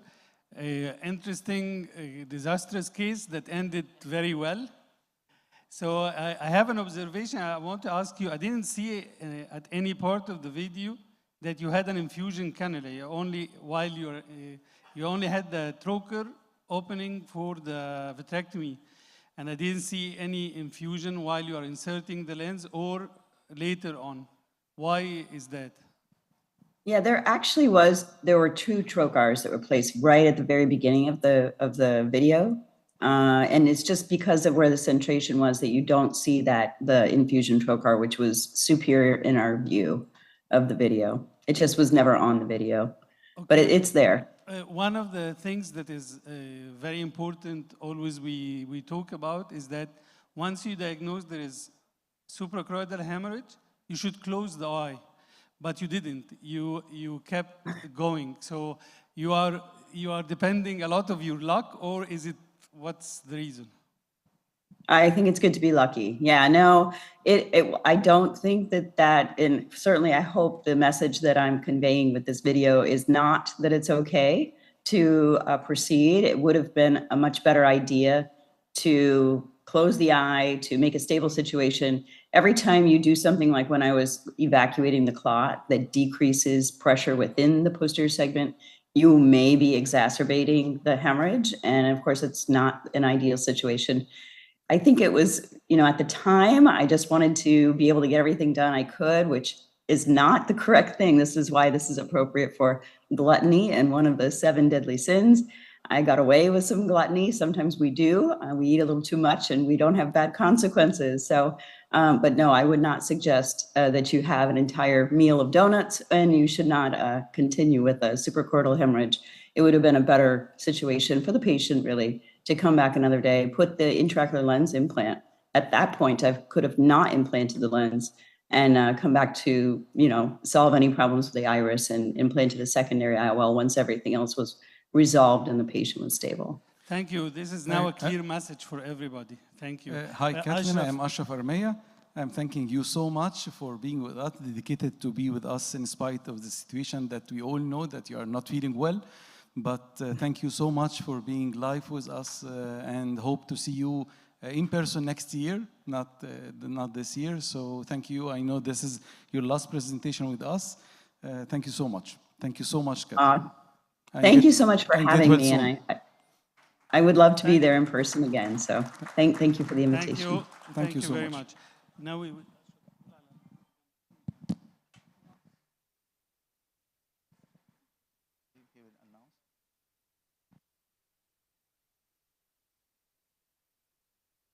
So now we are going to move to our industrial symposium by Jamjoom.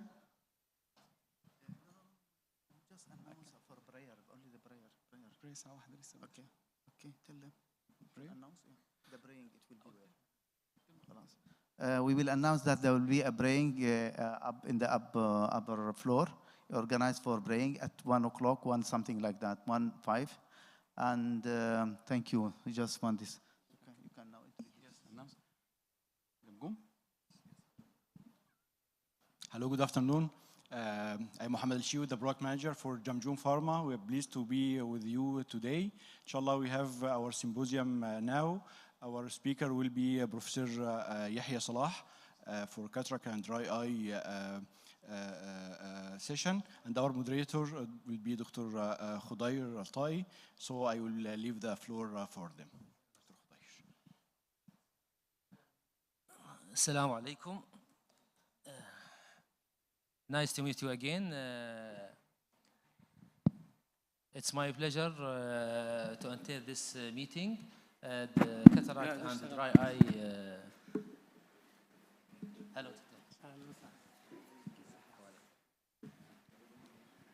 It's my pleasure to meet you again. It's for this topic, cataract and dry eye disease in two-step effect. Special thanks for Jamjoom